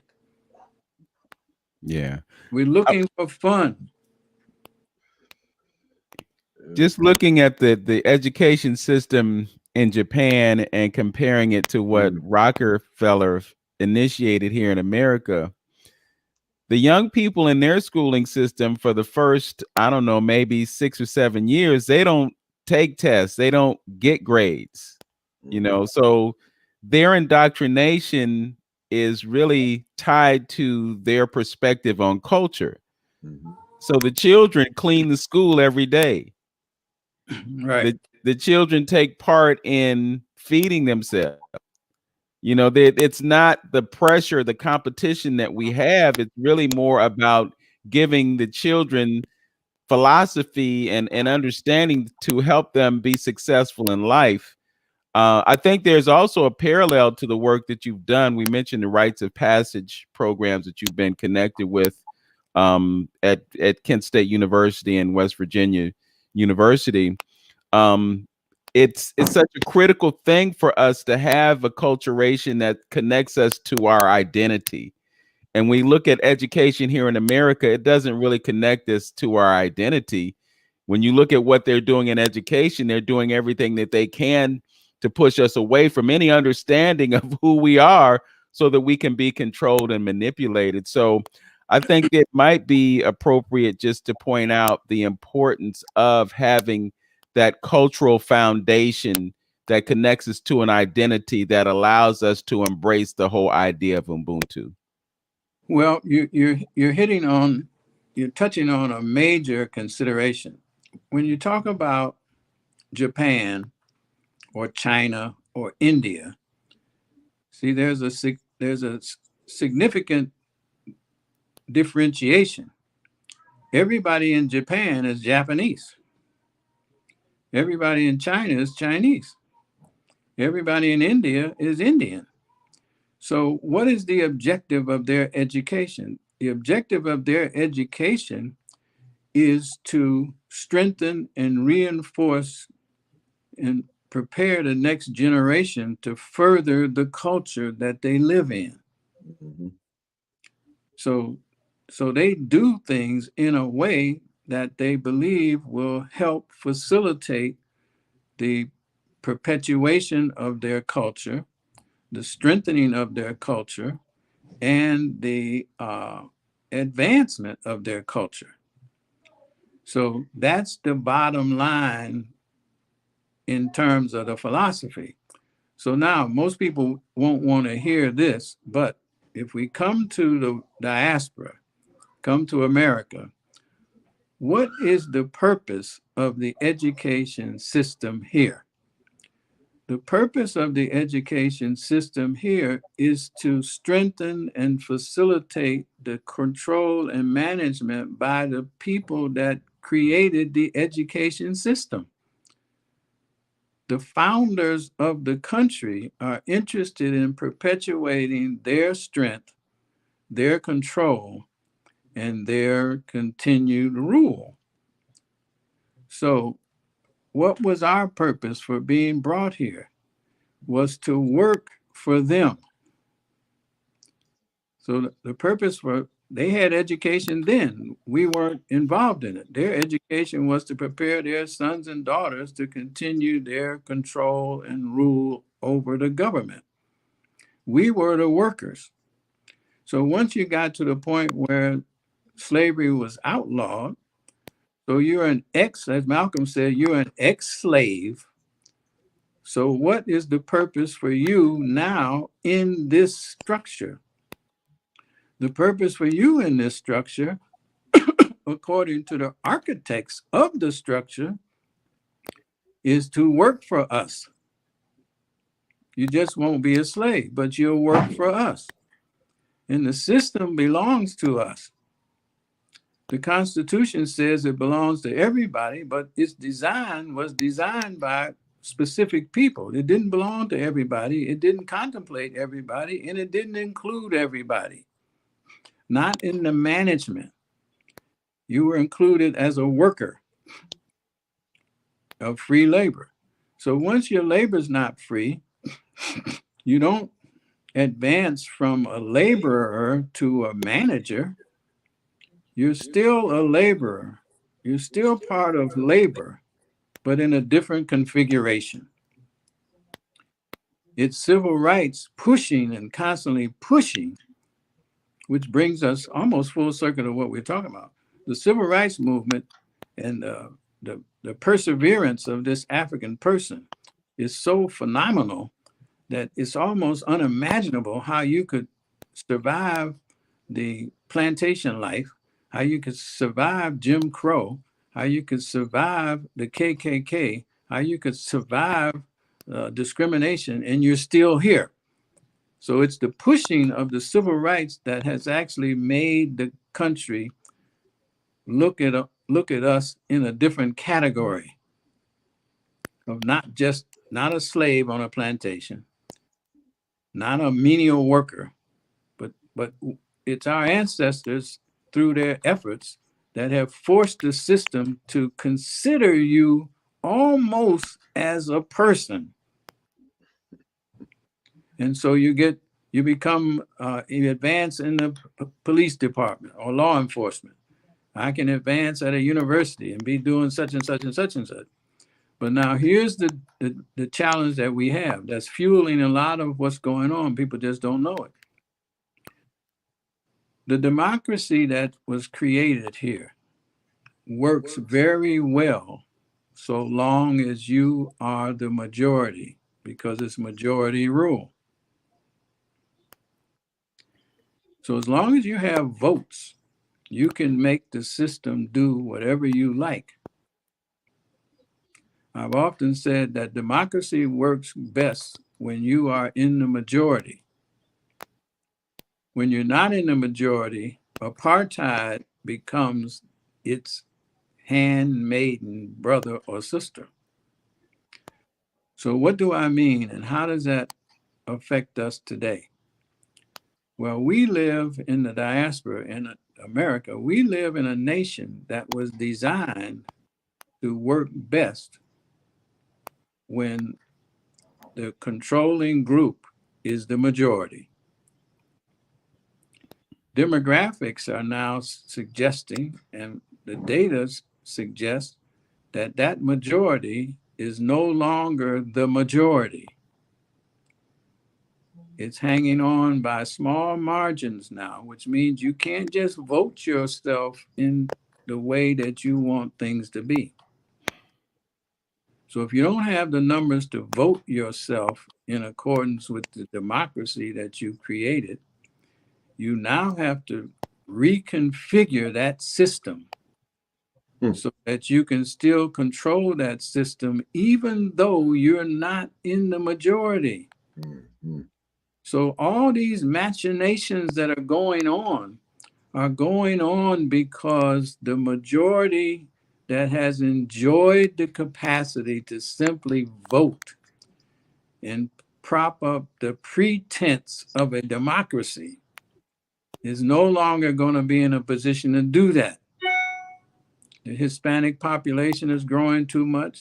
The Black population is too much. And so now you're going to have a collection of minorities. So the system is designed to work best when you are the clear majority. Those days are over. So what you're going to have to do, you either have to throw out the whole system and come up with something else, or you have to change the rules so that you don't have to be a clear majority anymore, because the rules will still work for you. So you have to start changing these rules. You can't have Roe versus Wade. We got to undo that. You can't have critical race theory telling everybody the truth about history. So we have to outlaw that. You can't let all these people vote that will outvote us. See, this stuff is so predictable and transparent. I don't know why people just can't see it for what it is. This is a predictable result of a diminished population, because you got to have people to vote, and you got to know who they're going to vote for. And if they look like you and they are part of you, you're going to assume that they're going to vote for you. So once you don't have the assurance of that, you got to start changing these rules, because the rules will work against you. The majority will rule. Mm-hmm. So we got to change that if we're not going to be in the majority, because then we'll be overruled. And so we can't have that. Is that therefore we want our country back? Is this what we're talking and saying here? That's another way to describe it. Mm-hmm. We can see that we're going to lose our country because we don't have the voting power. So we got to change the way this thing works. You know, Nana, it's really interesting when you talk about voting and you look at all the things that have happened in the past couple years. And now we find ourselves in this crazy place where America is seriously considering electing someone with so much legal baggage. It's unprecedented that a president could have been implicated in so many things that were questionable, but could be the front runner in terms of the campaign. Nikki Haley dropped out. I hear a conversation that Marianne Williamson may have dropped out or is considering that. But we're looking at, and no disrespect to you as an 80-year-old man, I look at your mental state and I look at the mental state of the person who is president right now, and it's like they're just worlds apart. And it's so ironic that you were born a couple of days apart, because he was born on November 20th. Our good friend Stephen E. Boyd was born on November 20th. I won't hold that against him either. But it's interesting when we look at the reality of our political system right now and all the trouble that they're going to dissuade us from voting. But at the very same time, democracy is an illusion. We think that the president has power that the president doesn't have, because the president doesn't have the mental acuity to speak intelligently about the policies that he's promulgating, if I can use some P's in my conversation. But it's interesting where we are right now. This election that comes up this year, a majority of the House of Representatives are up for re-election this year. And a large number of the senators are up for re-election. And of course, we have the presidency that's up for grabs as well. Given your lifetime of observing the political process, I know you don't have a crystal ball, but I'm curious as to what you see as our future as we look at this opportunity for unprecedented change in our political system and how that relates to us as people in this country. Well, I even posted several weeks ago. I posted a question. I had an image of the two potential front runners to this year's presidential election. And my question for us is, America has over 330 million people, some of the most brilliant minds in the world today.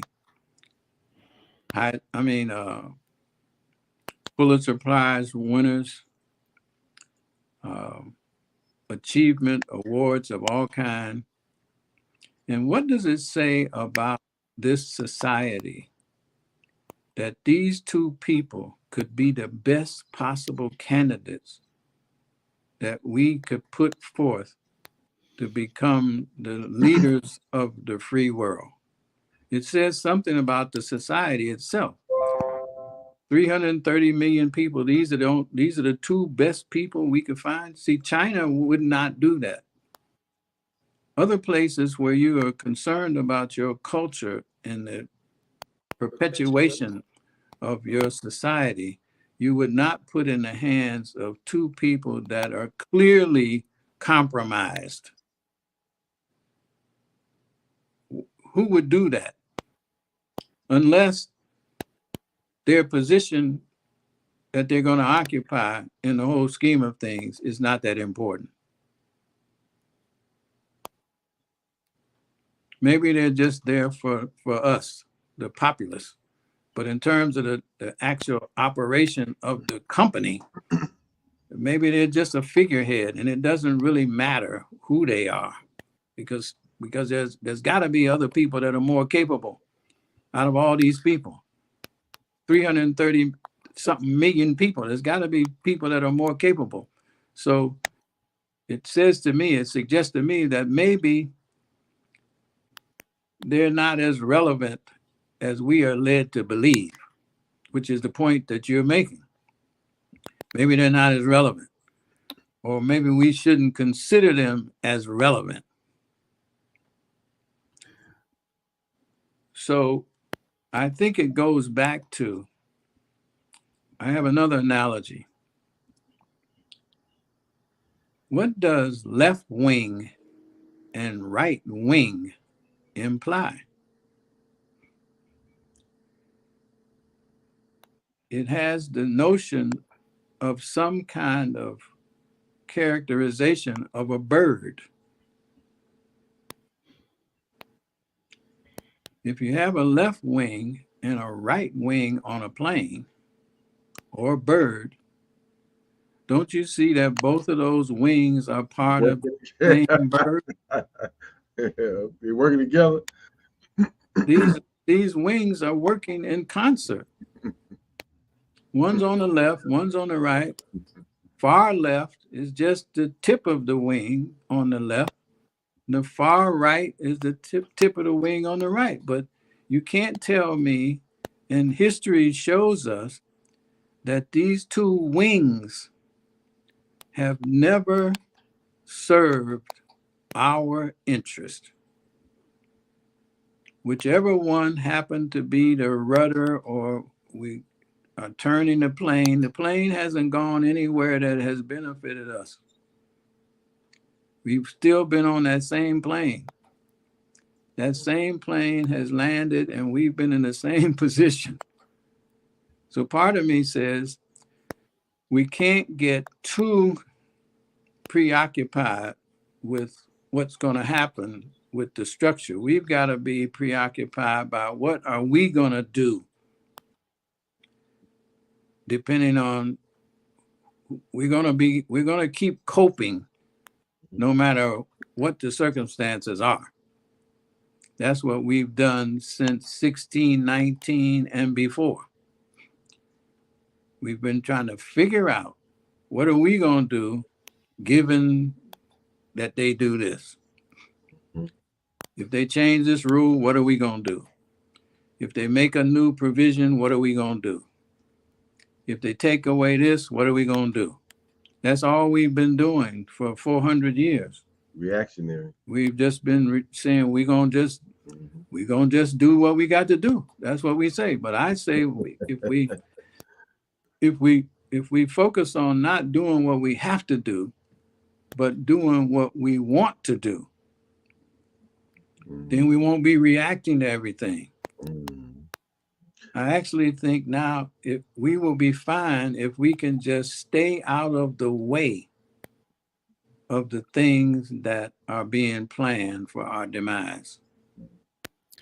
Well, speaking of that, the things that are coming our way are completely revamped financial system. They're talking about digitizing our dollars, and that's another subject in and of itself, because our dollars are already digitized.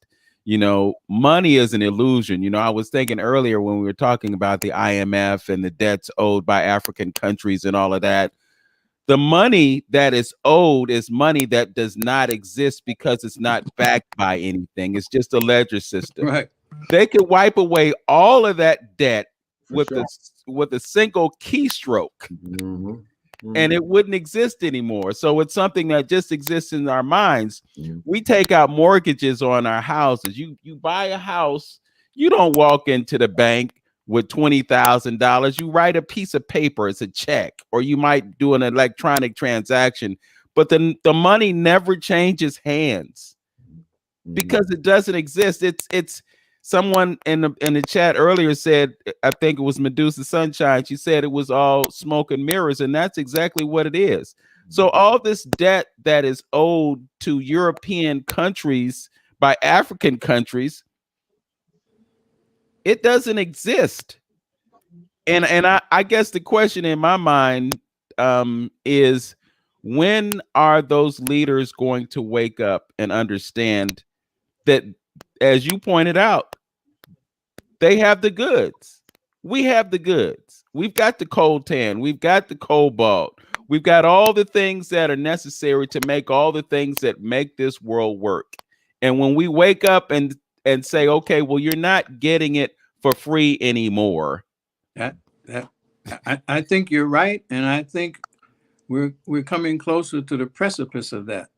But we should also ask ourselves something locally. We should ask ourselves, how is it possible for a nation that admits an indebtedness of $33 trillion? How can that nation afford to make a loan? Where is the money to make a loan if you admit that you're in debt to the tune of $33 trillion? Who could do that? How could that be done? Unless the money that you have is all monopoly money, which is what you're describing. It's all monopoly money. And you're right. These debts only exist because the so-called debtor agrees that they exist. But Doc, here's the thing about it. The same people that actually makes the money for the country is the ones you have way owe the debt to. Don't you think that's like a conflict of interest right there, Doc? It don't make sense. Well, it's like but Yao is hitting on it, and the sister that wrote in is describing it. We're just not interpreting what that really means. The debt is an illusion. It's a debt that if I tell you owe me $5,000 and you don't say, how is that possible? You say, well, I'm not able to pay you today.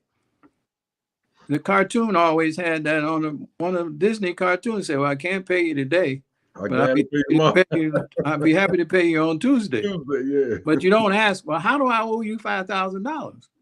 If you don't ask that, and you just assume that you owe me because I said you owe me, then it's all good because you're just willing to pay. I said, well, I can loan you some money that you'll be able to pay me, but you'll still owe me the money that I loaned to you, but you can pay me back the first money that you had. So it's all a game. It's all smoke and mirrors until the person says, well, I'm tired.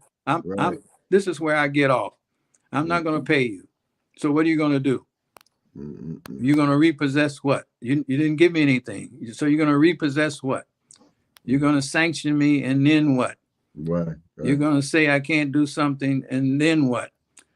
So, but what Yao is alluding to is once we think in our minds and we realize and separate what is real and what is my fantasy about the boogeyman that's in the closet. Because it's all a big boogeyman that may not actually be there. But you won't know that until you get up and you open the closet and you see that they're just your clothes. You've been worried about this thing all the time, but there was nothing really to worry about. It was just in your mind. So as soon as there's a moment of truth that's coming, yeah, that I think will uncover some of this. The moment of truth is coming, and we see, and going back to Niger, Burkina Faso, and Mali, France threatened to do all these things, but they end up removing their troops. ECOWAS threatened to take military action against these countries if they didn't reinstate the president. But they didn't reinstate the president, and ECOWAS said, well, let's talk about this. Mhm. But just like any bully that we've encountered going through school, the bully's power is there only until someone stands up to that bully. Mhm. So we have a moment of truth coming in the next maybe 4 months. In Ghana, Akufo-Addo either has to sign this bill into law or not sign it.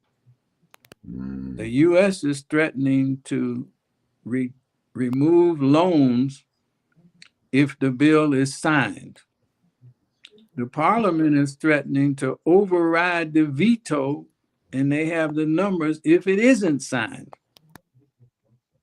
Mhm. The courts are going to take up the constitutional challenge, which I believe could be orchestrated just to delay. Either way, the presidential election is coming up in December. Mm. Between now and December, the Mm. presidential election comes off anyway. So the moment of truth is going to now, Burkina Faso, Niger, and Mali are showing that France is not got the teeth that it said, Mhm. because they've said, we're going to close your embassy, moving your people. We want your military out of here. We're going to get out of the ECOWAS, and what you going to do about it? That's what they're saying.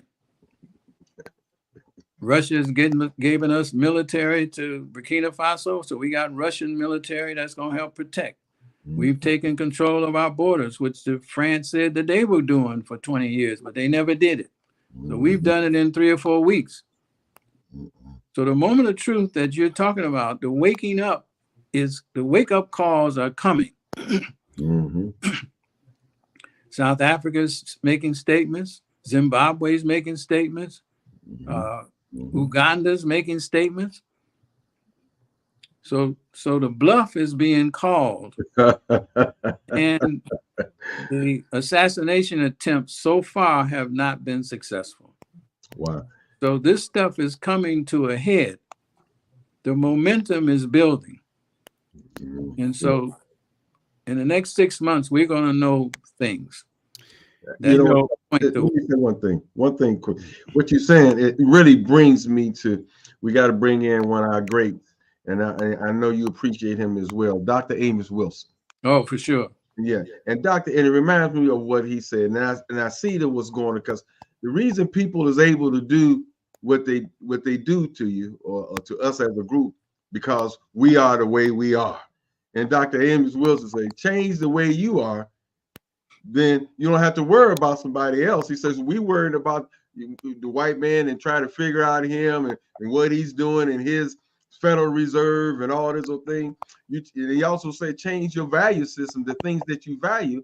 The man loses his power over you. So he's, through his media and all his resources, dangling all these carrots in front of you and telling you, and psychologically put you in this state of psychosis of, you need this, you gotta have this, and this, that, and other. And so you chasing this carrot all the time. Now he has power over you. So quit worrying about him. Change you, change your reality, and the man loses his power over you, or he has to change the way he interacts with you, because Burkina Faso and Niger and all these guys change the way they operate. So That's what. therefore now the game has to change because you changed. Here's a simple analogy that anybody in the audience can appreciate, because we've all been, as little kids, we've been at the park, and we played on a seesaw or teeter-totter. And we're on the side that's down. We got enough weight to keep our side down, which means that the people that we're actually working against, if we're down on the teeter-totter, where are they? Their side is up. They're higher than us only because we agree to be in this down position. But what happens in the park, which we love to do and we've all done it, where we decide that we're down and we just get off of that You thing. know, right. Uh, As soon as we get off, as soon as we decide that we're not going to be in this position and we get off, they come down, but they don't come down slowly. crash. They come crashing down. So all we have to do, which Amos Wilson's telling us, all we have to do is explore that space between our ears and go around, look around in your life and figure out what are the things that go on where you could say, I'm off. I'm getting off here. And you just don't do that anymore. That is sustaining your dependence. That's sustaining your oppression. Is your willingness to occupy that position is what's allowing that position to continue to control you. Yes. All you got to do is say, this is where I get off. And I say to people all day, say, this is not complicated. We've done these things many, many times in our life. They said, no, I've never done that. I said, yes, you have. You've had friends that were your best friend. They ain't your best friend right now. You've been married and you said you're going to stay married till death do you part, but you ain't married to that person right now. You worked at a job that you say, I'm going to be at this job forever, but you don't have that job now. You got a new car and you said, I'm going to keep this car forever, but that's not the car you're driving today. So there has come points in time, multiple times in our lives where we said, I'm done with this. And from that moment on, you function without that thing. I'm just suggesting that part of our liberation, maybe the biggest part of our liberation, is in our capacity to look around at our lives, look at how you spend your time, and determine all the things that you could say to yourself that I could do without this.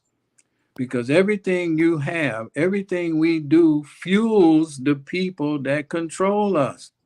They're counting on our complicity in our own oppression. It's just like the bird, the pigeon in the cage. They're counting on me to be friendly, and I'm the biggest enemy that they have. They just Wow. don't know it. I'm the one that's starving you to death. You just don't know that. But the pigeon, if it could figure a way to get out of that cage, it would never press that lever again. If it could get food some other way. And we have other ways to do things. But everything we do, if we thought about it like this, everything we do, since we don't own things, we don't control things. So that means everything we do goes to the benefit of whoever owns and controls those things. And it's not us. How many of those could we say we just won't do anymore?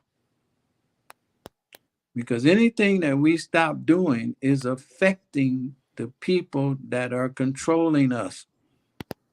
So Africa has a better chance of succeeding at that than we do.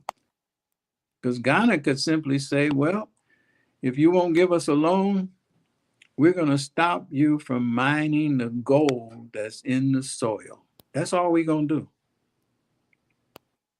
We're going to stop you from taking the bauxite out of the country so you don't figure out how to make aluminum some other kind of way. We're going to stop you from taking the lithium out of here. So figure out how to make batteries another way.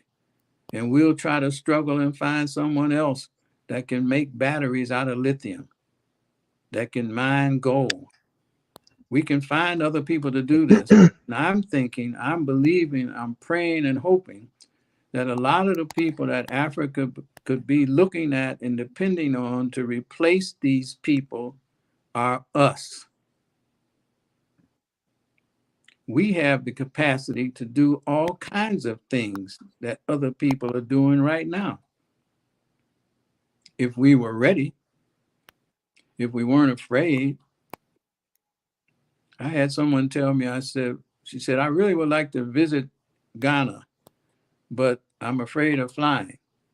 I said, well, I don't know why you're afraid of flying. The lady said, well, I'm afraid of flying over water. I said, well, let me tell you something. So to try to allay that fear. If you're flying over land, which you're not afraid of flying over, and something happens to that plane, you're not going to survive just because you're flying over land. You'll be comfortable. But if the plane has a problem, you ain't going to survive that plane crashing 30,000 feet if it lands on land or on the water. So you can just stop bothering yourself about that. Not going to make it. You're going to be dead either way. So don't say you're afraid of flying over water. Just say you don't want to fly. But if you're flying over land, it ain't going to change the reality of that. You're just telling yourself stories that don't make any sense. So, but I think that in a few months, so I'm watching it every day. I get messages from Ghana all day long, and I'm following it on whatever's reported. But some things have already started happening that are going to be monumental. So we're going to be alert. We're going to do what we do. We're going to keep moving ahead, and we're going to maneuver in and out, just like football players. You're running a play, the running back, you run where the hole is. There ain't no hole, you run some other way. That's all we're going to do. We're going to find a way to get through the maze. But we can help ourselves, and we can convince ourselves. So see, we've lost in our time. The 60s and 70s gave us tremendous confidence in ourselves. We just had the feeling that we could make stuff happen because we were fighting these things tooth and nail. So right now we've lost some of our confidence. We don't think we can do anything. So we're telling ourselves it's all good when we know it's not all good. We just saying things that make ourselves feel better. But we could gain our confidence back by doing simple things, just figuring out how could you go through the day and drive less? Because if you drive less, you would save money, you would save fuel. And whoever's making all the money off of the gasoline that we're buying would feel a pinch. It may not be a big pinch, but it would be a small pinch because they're not selling. How much TV could you turn off and not watch? Just don't watch it anymore. Because if you turn it off and don't watch it, you know that it's causing a small pinch to the advertisers that are making money off of that show. It may not be huge, but it's a little something. And you can decide what clothes are you interested in buying that you really don't need to buy. And just don't buy them.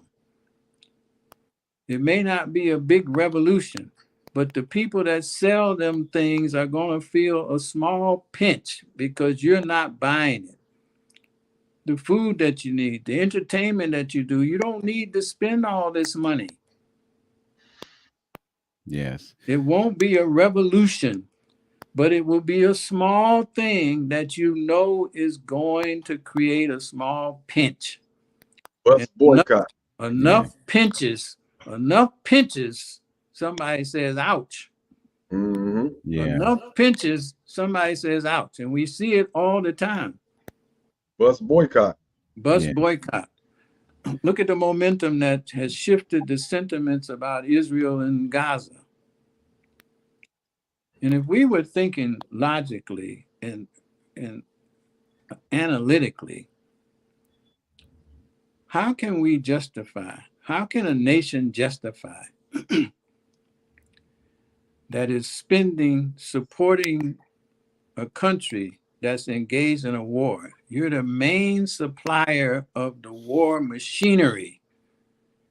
And you have the gall to say that you have no control over the country. That's like you buying your child, giving your child a lease, paying the lease on a condo, and they're driving your Mercedes-Benz car, and you ask them to stop by and pick up something and bring it to you, and they tell you they don't have time to do that. That's your problem. You got to go get stuff the best way you can. How would a child of yours tell you something like that, and you say, well, I understand, son, you're busy and I'm busy. You're paying their mortgage. You're paying the note on their car, and they have the nerve to tell you that they can't do what you ask them to do. No parent would accept this kind of response. But yet you are supplying all the weaponry, trying to get more money to go to this place, and you say you have no control over them. So that's just hard for me to swallow. That's a hard pill to swallow. So that's not even smoke and mirrors. That's in our face. That's in our face. And we don't see this. And so we're trying to figure out what we're going to do come the next election. We're seeing how our people, how our leaders function. And I don't see how we can see that this is insane. The whole thing is insane. But to your question, we're going to do whatever we have to do to survive. That's what we've done. That's what our ancestors have done. They've left us templates. And if we can get back to our right minds. Come on, say it again. If we can get back to our right minds and not be persuaded by everything that somebody tells us that comes on TV, we have people that are wise enough that can guide us.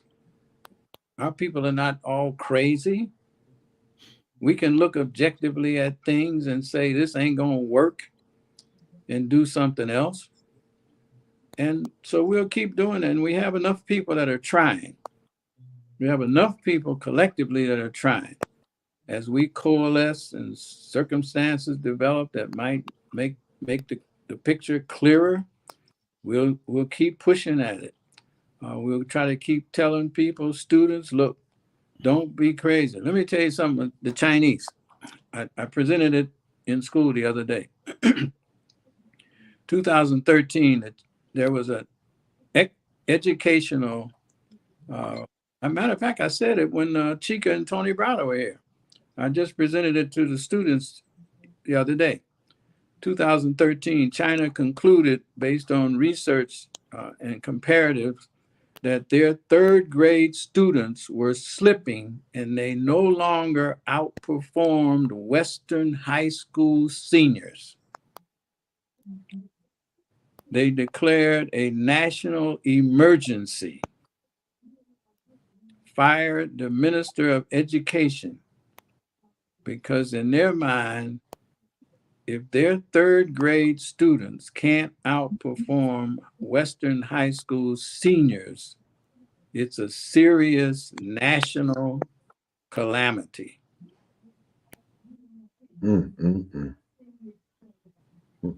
So I mentioned to students, I said, China is not playing.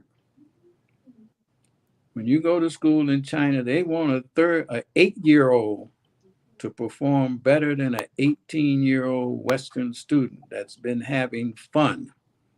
Been having fun, but you don't know things. So that's your competition. This is your competition out there. So you're going to have to think a lot more seriously about yourself, because this competition is global. You think your competition is the person sitting next to you. That ain't the competition. They're in the bubble right here with you. Your competition is taking place in places that you don't even know exist. So you can fool around if you want to, but you'll be working for the Chinese. Yeah. They'll be your boss. Now, I want to rewind just a little bit because we've been talking about elections, and you mentioned that the elections will be held in Ghana in December. I was thinking about what happened a few months ago when there was going to be a Pan-African conference in Ghana, Right. and Akufo-Addo said no. I'm thinking of Madam Chiambori Quao and PLO Lumumba and all those others that were going to gather there to talk about the continent and an agenda. And then you also invoke the idea of the influence that the United States will have on that president and his policy towards the LGBTQ agenda.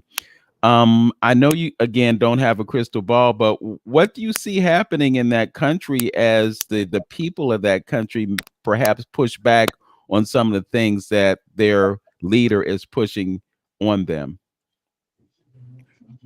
Well, not only Ghana, but any nation, even the U.S. See, all the constitutions that exist, the constitutional language implies that the leadership represent the agent of the people. That's what's implied in the language. What's taking place over time is the leadership is interested in functioning more as a dictator, whereby they do what they think they need to do, and they tell the people that it's in your interest. Well, the structure of democracy is not based on that model. So whenever the people wake up and realize that the politicians are supposed to be your chosen agent, then you have a change in circumstances. But as long as the politician tells you that this is good for you, and you don't realize that they're supposed to be working for you and not you working for them, you'll say, well, if you say so, well, you know best. You know best. But at some point, the people actually know best themselves because they can see that this is not best. So the people will begin to push back or support a rival that is likely to be more conducive to the interests of the people. But the event you're talking about, I was watching it too.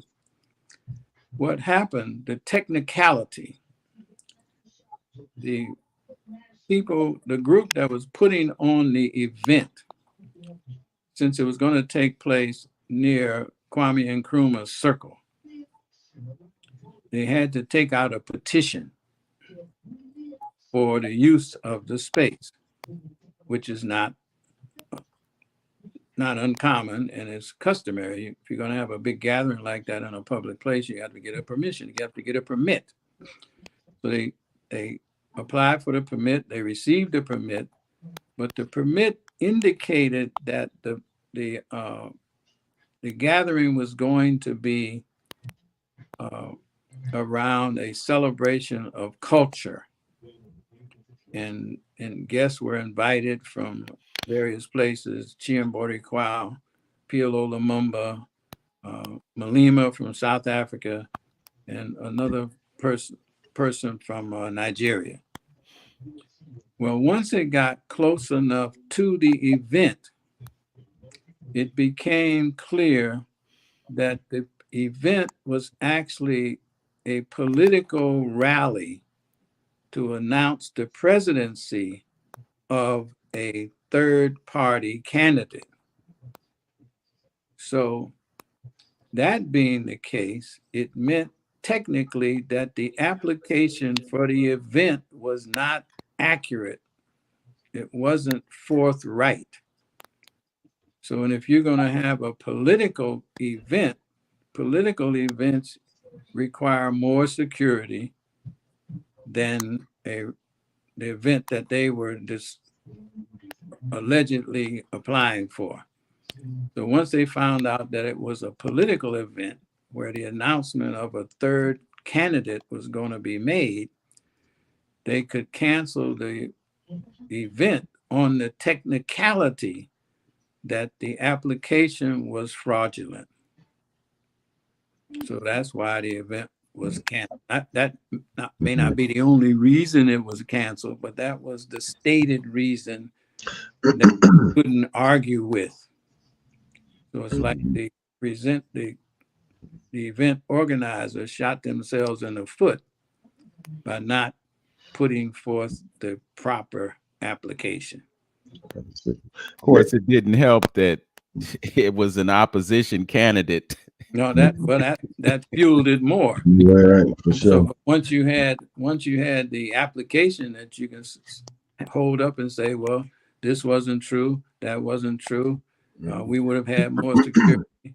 And they also said that at the time they had an emergency event at the same venue that they couldn't cancel or they couldn't avoid, but nobody saw this other event. So I don't know if that was a genuine expression of what happened or not, because no one saw this other event being planned or taking place, and the crowd was already there. The cancellation came 2 hours before the event was supposed to actually happen. Wow. So, Hey, Doc, I just want to drive home this mindset, this mentality type of thing.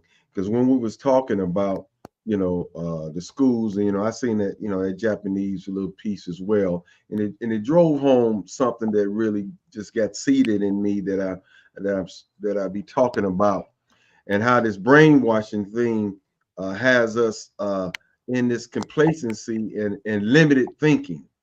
And what I mean by that is, because of our conditioning in this country, we think the way we doing something now is the only way something can be done.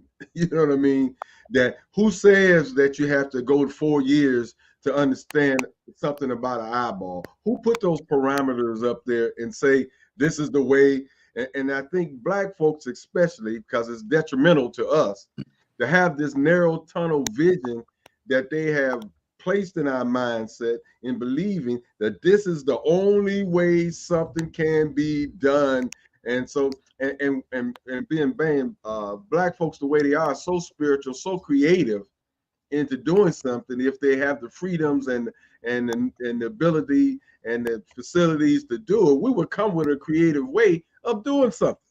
We that's just the way we are. We just look how innovative our African brothers and sisters is all across the continent with nothing, and creating and making something happen. You know what I mean?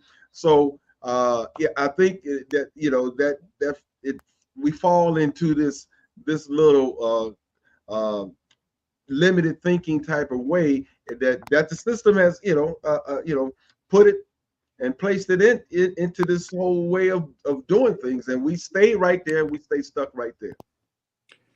well, what you're talking about is, if I could get something to resonate with people, if we got up every day and assumed that we were schizophrenic, we just took that as a given, that would mean we would admit to ourselves that in some certain ways we are out of touch with reality, and go search for the reality. We assume we're living, we just assume that our whole life we're on a Hollywood set, and everything we do is been programmed, all of it. And we're looking for the way out of it.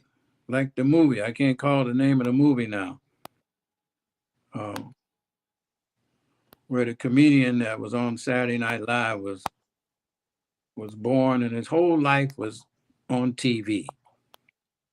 everything in this world was orchestrated by actors, and he finally got a way to get to the door at the end and realize that there's a whole world outside of this place where he's been living. He thought that was the whole universe. So we're living in this artificial reality that if we believe all of its rules, it's like the Matrix. If we believe all of its rules, then we will assume that there's nothing we can do. But what if we didn't believe that everything? We used to have a saying as I grew up: if you believe you can, you might be able to do something. If you believe you can't, you won't. So that's what I mean. We've lost our confidence. We don't think we can do anything about the circumstances. We just have to put up with them. But if you get outside of that way of thinking, that's why I think it's so important for people to go to visit Africa, because you see people every day that have what you would consider to be almost nothing, but they're not depressed, they're not complaining, they're working, they're creative, they're doing things all the time. And that same creative capacity is within each of us. The 60s, we saw it. The 70s, we saw it. All the people that we talk about that did great things, they were just people just like us. They just believed that they could do something. I would not be surprised if you would have stories that you talked about your Ubuntu restaurant catering service to 10 people, and all 10 of them said, that ain't gonna work. You ain't gonna be able to do that. Yeah, you could talk to people and say, I'm trying to do a podcast. They say, well, that ain't gonna work because you're not gonna be able to do that. You don't have enough money to do that. You don't have enough time to do that. Joe Rogan's got that all tied down, or whoever got a big podcast. You ain't gonna be able to do it. So if you listen to all of that negativity, you just be sitting around all the time doing nothing, because most of our people are telling themselves and telling each other that you can't do this, you can't do that, you won't be able to get this done. They ain't gonna let you do this. They ain't gonna let you do that. You're not gonna be able to get the resource. They just talking themselves out of the very effort that needs to be made to get something done.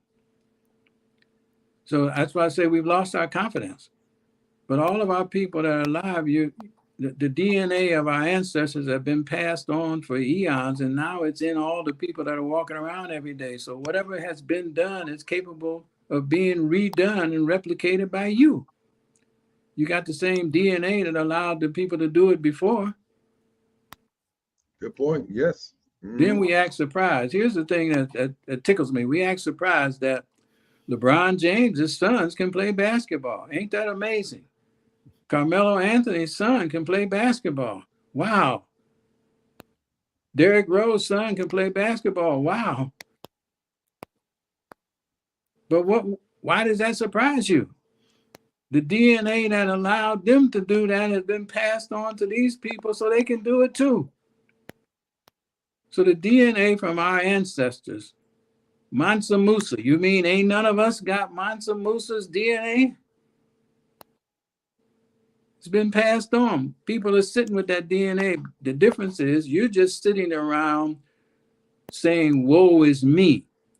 You're not using the DNA that's in between your ears that would allow you to be just as creative, just as accomplished. We got young boys in Africa that built an electric car by himself. Yes. And driving it around. He hasn't gone to MIT. He doesn't know anything about coursework. I saw a girl on, you might have seen her too. She created a cell phone that has a holographic app that you can press on buttons and a hologram comes up in front of the phone that she invented. So all these people, the DNA is resting in our people. The problem is, to go back to what I said, we got this DNA and we're distracted by having fun. the DNA is not useful to us. Anybody can have fun. That doesn't require anything. So if you put the DNA to use and said, look, I can do something. Rites of passage would say, I'm on this planet to do something special. And nobody else is here to do this special thing but me. So I've got an obligation to do this thing. Humanity needs this thing. I can't just sit around here every day trying to say, what am I going to do? Woe is me. I got to get busy working on this. And as soon as you decide that you're going to do something,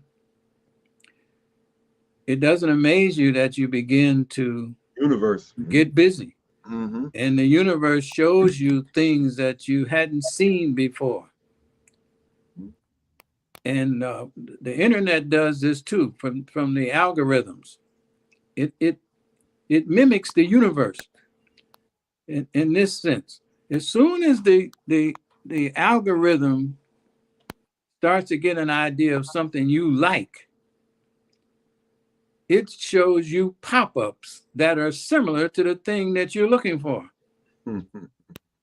As soon as you convey enough information that announces that you're looking for a car, you'll see pop-ups now about cars that are for sale that you didn't even look for. But the system is responding to your interest. So the same thing, that's nothing but a replication of the universe. As soon as you decide that you're going to do something and you start taking steps to achieve that thing, the universe itself is going to start to present options to you that will help you. But as long as you're just sitting there saying, I don't know what's going to happen, well, the universe, you ain't calling on the universe to do anything. The universe and your ancestors, they're only interested in us. They're only interested in what we're trying to do because they're part of the Ubuntu that makes us who we are. So if we're not trying to do anything, there's no reason for them to assist us. Because there's no need to assist a person that's not trying to do anything. They don't need any assistance. They're 100% successful. They're doing nothing. They don't want to do anything, and they're successful. But as soon as you say, and I would challenge people to do this, make a decision about anything that you say you want to do. Anything. I don't care what it is. And you sincerely say you want to do that and take one step towards doing it. You will find that the universe will respond by giving you ideas. You'll meet people that know something about what you want in the grocery store, at the gas station, at the most odd places. You'll meet a person that knows something about what you want to do because the universe is obligated to respond to you because the universe can't do anything unless it's done through somebody. Wow. Amos Wilson is gone. Mm-hmm. But if we talk about Amos Wilson's spirit wakes up and hears us talking about him. And if there's something we need, he's going to try his best to get it to us. He's not going to live on unless he does that. Because nobody's going to be talking about him. In Africa, they say nobody dies officially until their name is never mentioned again. So if you knew that or you believe that, what's the thing that you would do? If you had a son, you would name him after you because your name would always be mentioned and your life would keep going on. So this is why people are named after people, to keep that name alive so that the person that had that name before is still alive.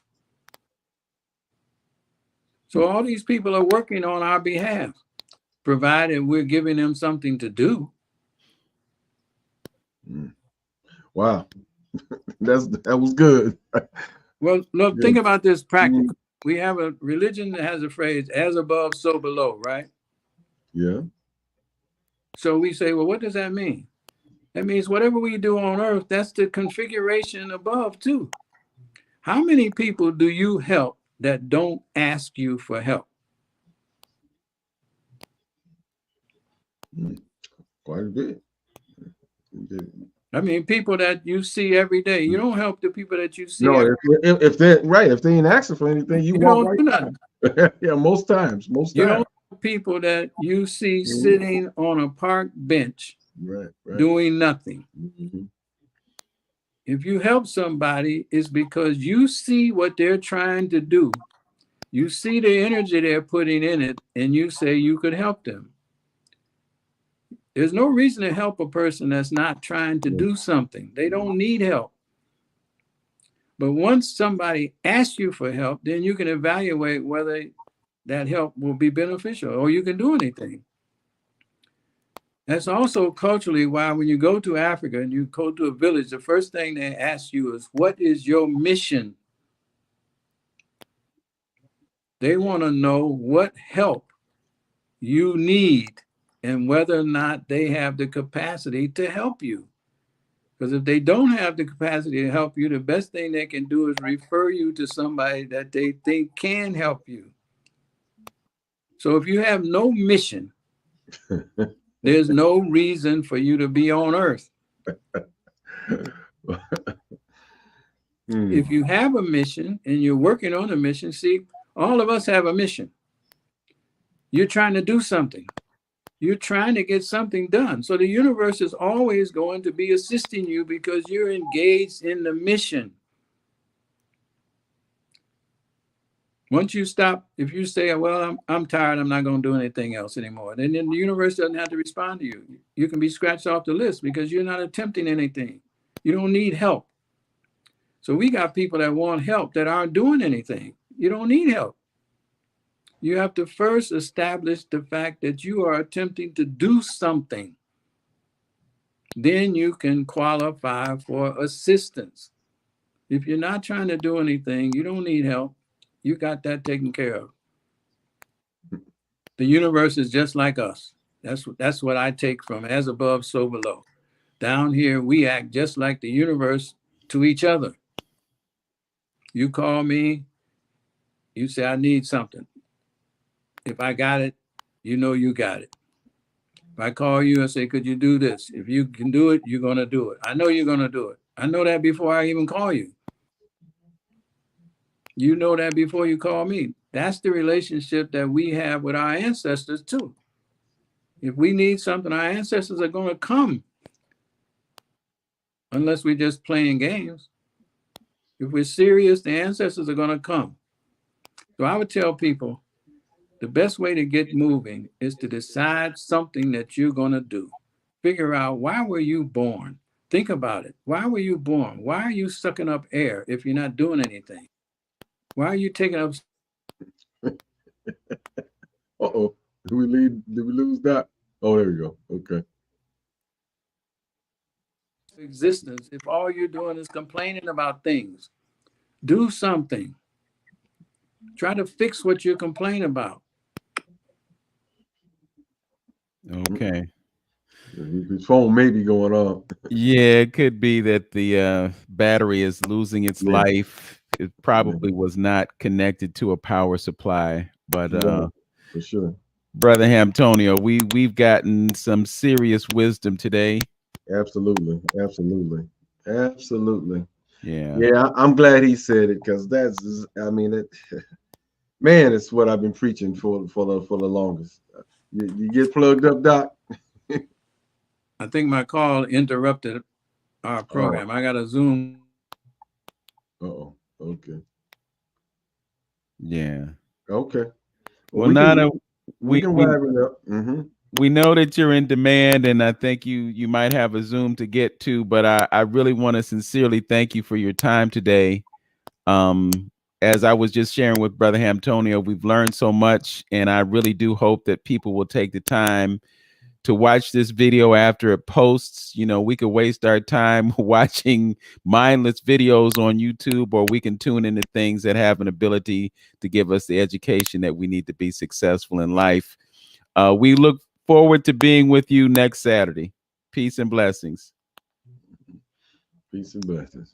All Yes. right. And so reminding you guys to come on out if you want to meet and get a chance, and you have some questions or something for Dr. Whitaker, with somebody that's have boots on the ground, that is living there, can tell you about the people, tell you about the culture, and a great contact if you're thinking about moving over in Ghana or in Africa or things like that. So come on out next Saturday, guys, to his school and get a chance to view the school. So you won't have to be worrying about critical race theory there. You know what I'm saying, Vince?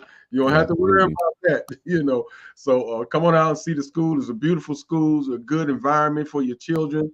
So enroll. This is FUBU, for us, by us. Okay, so come on out and get a chance to meet our good professor and leading researcher and scholar Manu Pim. Get a chance to talk with him and listen to what he's going to bring to the table. One of our top researchers. You guys had 2 episodes to got a chance to hear him on our show. So, and he's dynamite. He brings a host of wisdom. So come and join us there and get a chance to feel get a little African food as well, and meet and greet people of like minds. So come on out the 16th, next Saturday. Doors are open about 2 o'clock. Tickets are 15 in advance, 20 at the door. And let's keep moving forward with this, because we see what's going on with this country. You see the direction that they're going in. So we're gonna have to do something, like Dr. Whitaker say, do something. All right. With that, as we always say, know yourself, love yourself, be yourself, and make today your absolute best day. Peace, everyone, and we'll see you next time. Peace.